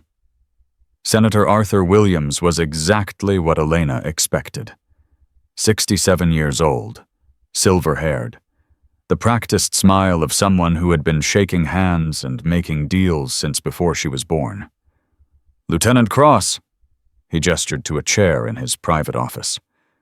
Thank you for coming. I've heard remarkable things about your work. Thank you, Senator. The Holt case, the Morrison investigation. Quite impressive for someone so young. And Williams settled behind his desk. I have to admit, when I first heard about your task force, I was skeptical.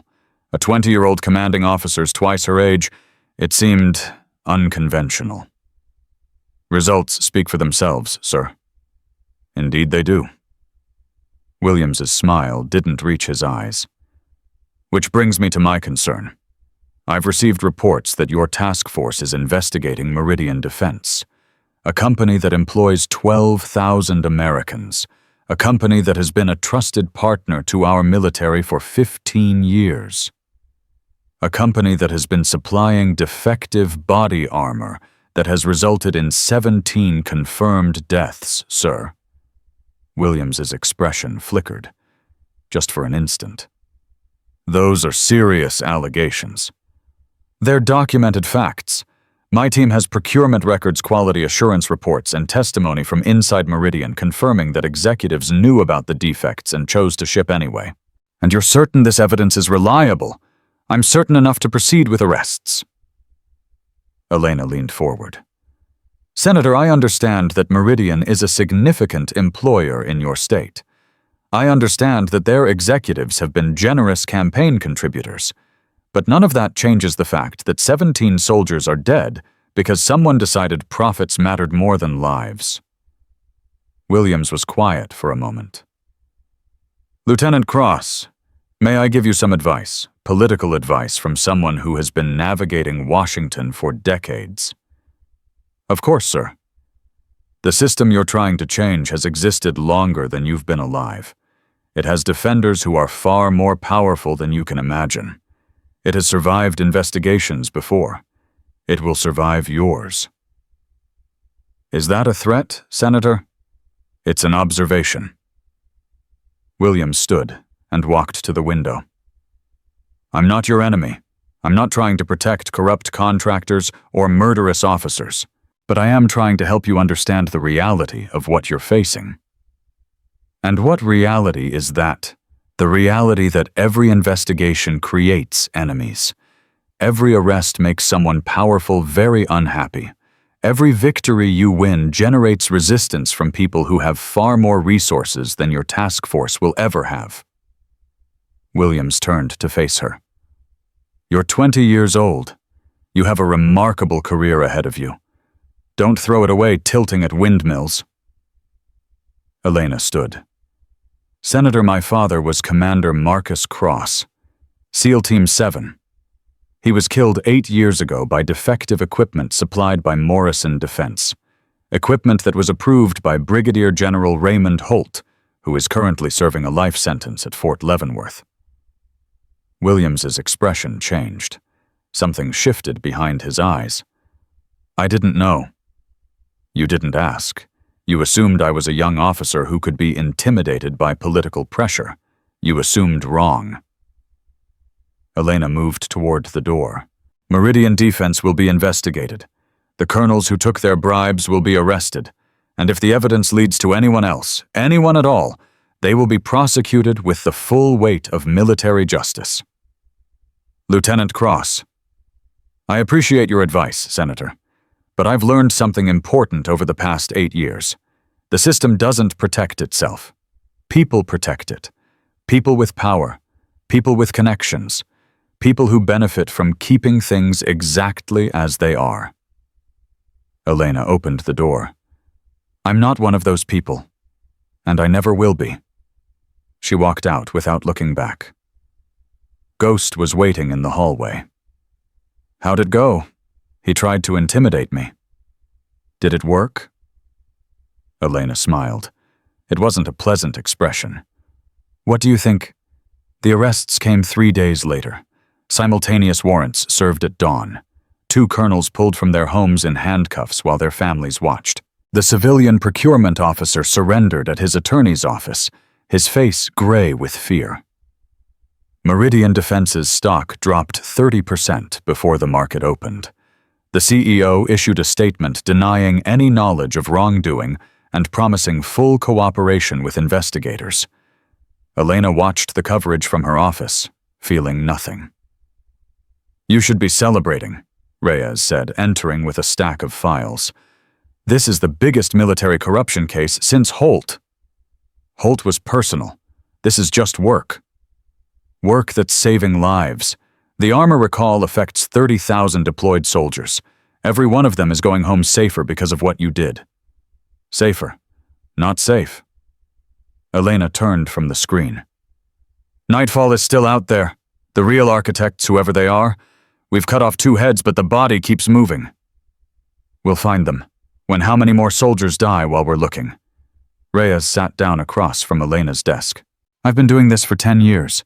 Prosecuting corruption, building cases, fighting the same battles over and over." She paused. "You know what I've learned? Tell me. You can't save everyone. You can't fix everything. You can only do what's in front of you and trust that it matters." Reyes leaned forward. 17 families got answers today. 17 families learned that their loved ones didn't die because of bad luck or enemy action. They died because of betrayal, and the people responsible are going to prison. It doesn't feel like enough. It never does. That's how you know you're doing it right.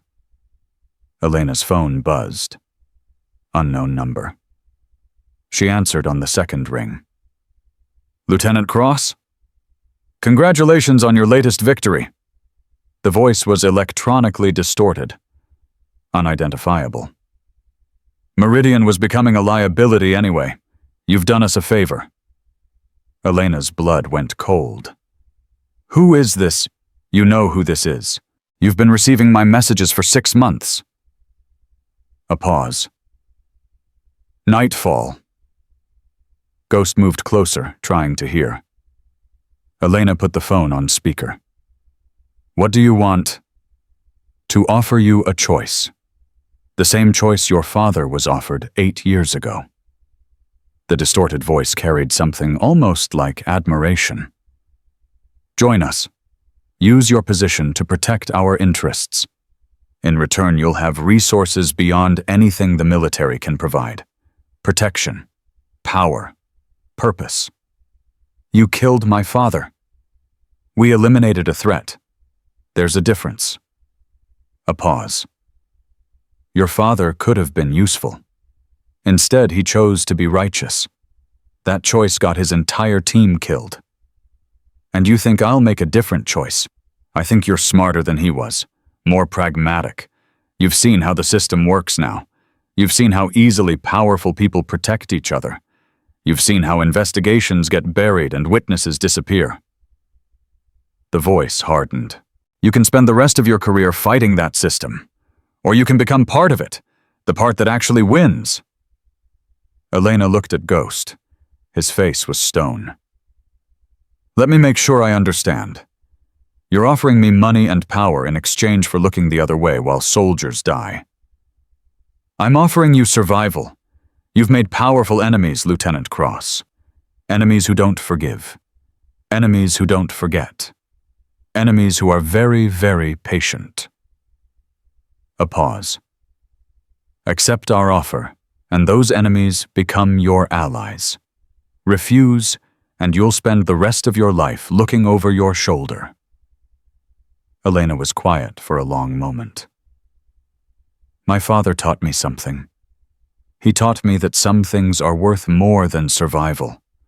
Honor, duty, the lives of soldiers who trust you to protect them." Her voice strengthened. "You can threaten me. You can try to kill me. You can do whatever you think will make me afraid.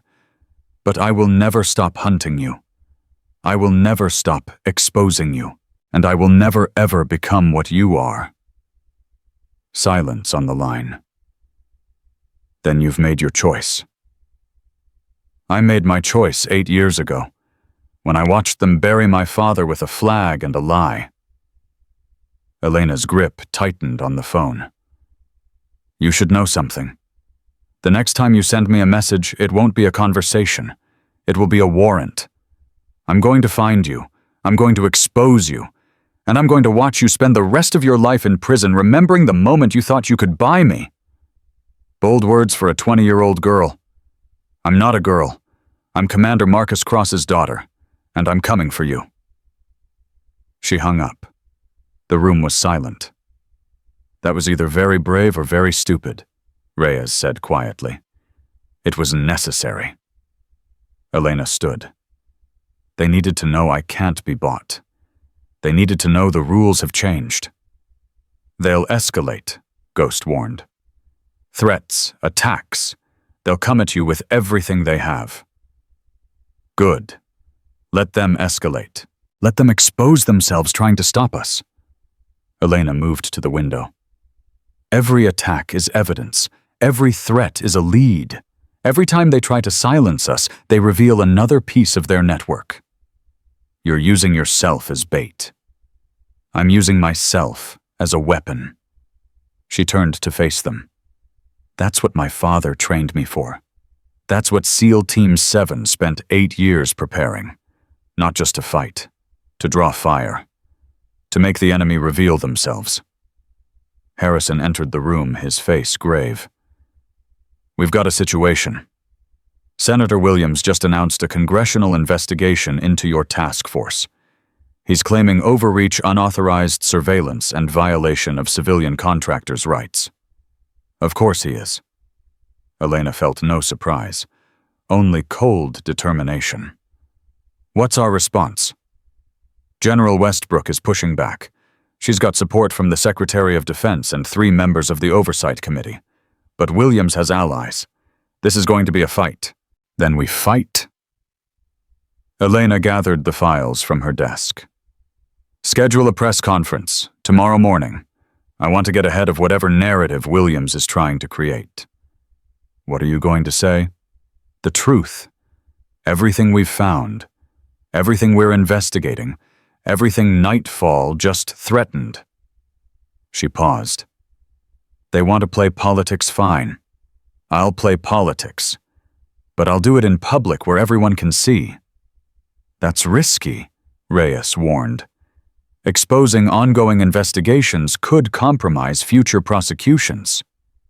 It's riskier to stay silent. Williams wants to paint us as rogue operators exceeding our authority. The only way to counter that is to show the American people exactly what we're doing and why we're doing it. Elena's jaw set. Let them try to shut us down while the whole country is watching. The press conference drew twice the attendance of Westbrook's original announcement 6 months earlier. Elena stood at the podium facing cameras and reporters and the weight of a nation's attention. Good morning. I'm Lieutenant Elena Cross, Commanding Officer of Task Force Shadow Protocol. I'm here to address recent allegations made by Senator Williams regarding our operations. She pulled out the files she'd prepared. 6 months ago, I stood in this building and told you about Brigadier General Raymond Holt, about Morrison Defense, about 8 Navy SEALs who were murdered for profit. Since then, my task force has investigated 14 cases of military corruption. We've arrested 11 officers. We've shut down 3 defense contractors. We've recovered over $40 million in fraudulent payments. The room was silent. Yesterday, I received a phone call from an organization calling itself Nightfall. They offered me money and power in exchange for abandoning my investigation. When I refused, they threatened my life. Gasps rippled through the crowd. I'm telling you this because you need to understand what we're fighting. This isn't about one general or one contractor. This is about a network of corruption that has existed for decades. A network that has killed American soldiers for profit. A network that has corrupted officers, bought politicians, and destroyed anyone who threatened to expose them. Elena leaned forward. Senator Williams has called for an investigation into my task force. I welcome that investigation. I welcome any scrutiny, because I have nothing to hide. Every operation I've conducted has been documented. Every arrest has been legally authorized. Every prosecution has followed proper procedure. She looked directly into the cameras. But I want to ask Senator Williams a question. Why is he so eager to shut down an investigation into corruption? Why is he so determined to protect contractors who have supplied defective equipment to our soldiers? Why does he receive more campaign contributions from defense contractors than any other member of Congress? The room erupted. Reporters shouted questions. Camera flashes exploded. "I'm not making accusations," Elena continued, her voice cutting through the chaos. "I'm asking questions. The same questions I've been asking since I was 12 years old. The same questions that got my father killed. The same questions that brought down a 3-star general." She gathered her files. "The answers are out there. My task force will find them. And when we do, the American people will know the truth. All of it. No matter who it embarrasses. No matter who tries to stop us." She stepped back from the podium. "Thank you for your time." She walked out without taking questions. That evening, Elena visited Arlington National Cemetery. Her father's grave was in Section 60, surrounded by warriors who had given everything. The headstone bore new inscriptions now, not just his name and dates, his Medal of Honor citation, his confirmed operations. The truth that had been hidden for 8 years, finally carved in stone for everyone to see. She knelt and placed fresh flowers against the marble. "I made them tell the truth, Dad. About you, about your team, about everything they tried to hide." The evening breeze rustled through the trees. Peaceful, quiet, nothing like the chaos of the past 6 months. "I got them. Holt, Morrison, the colonels who took bribes, the contractors who knew people would die." Elena touched the cold stone. "But there are more. Nightfall. The real architects. The ones who've been running this network for longer than I've been alive." Ghost appeared beside her. He moved quietly, even now. "You did good today. I painted a target on my back. You were already a target. Now you're a target with public support." He knelt beside her. "Your father would be proud." Would he? Or would he tell me I'm being reckless? Both, probably. He was complicated like that. Ghost touched the headstone. "I served with him for 18 years. He was the best operator I ever knew. The best leader. The best friend." His voice roughened. "He'd hate what you've been through. He'd hate that you had to become a warrior to avenge him. But he'd be proud of the woman you've become." "I don't feel like a woman. I feel like a weapon. Weapons don't grieve. Weapons don't visit graves. Weapons don't cry when they think no one's watching." Ghost put his hand on her shoulder. "You're human, Elena.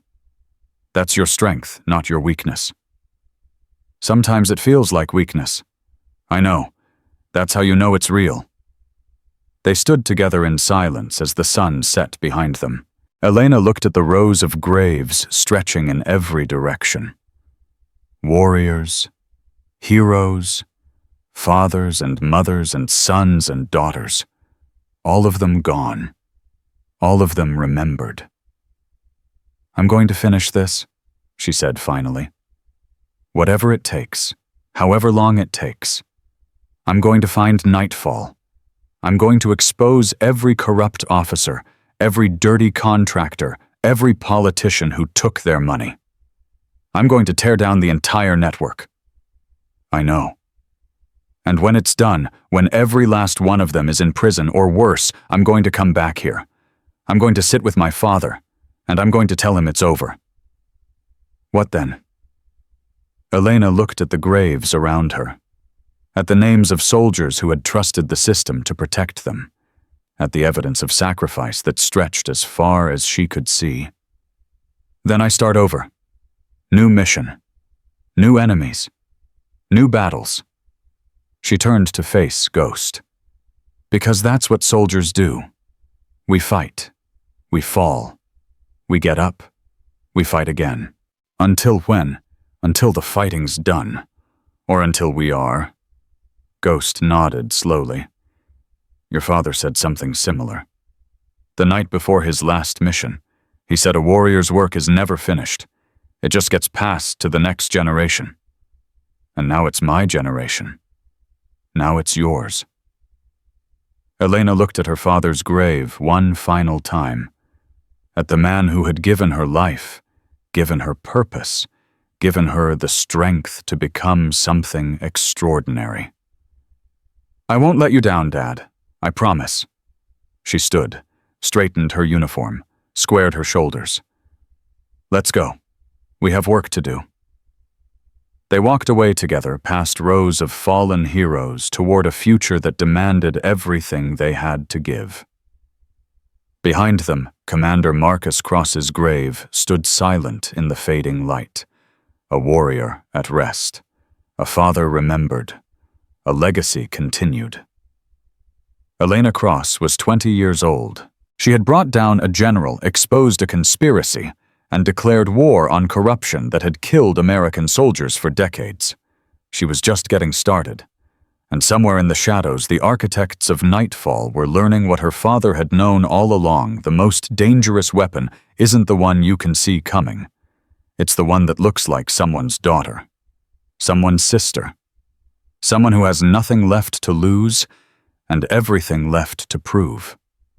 Elena Cross was her father's daughter, and she was coming for them all.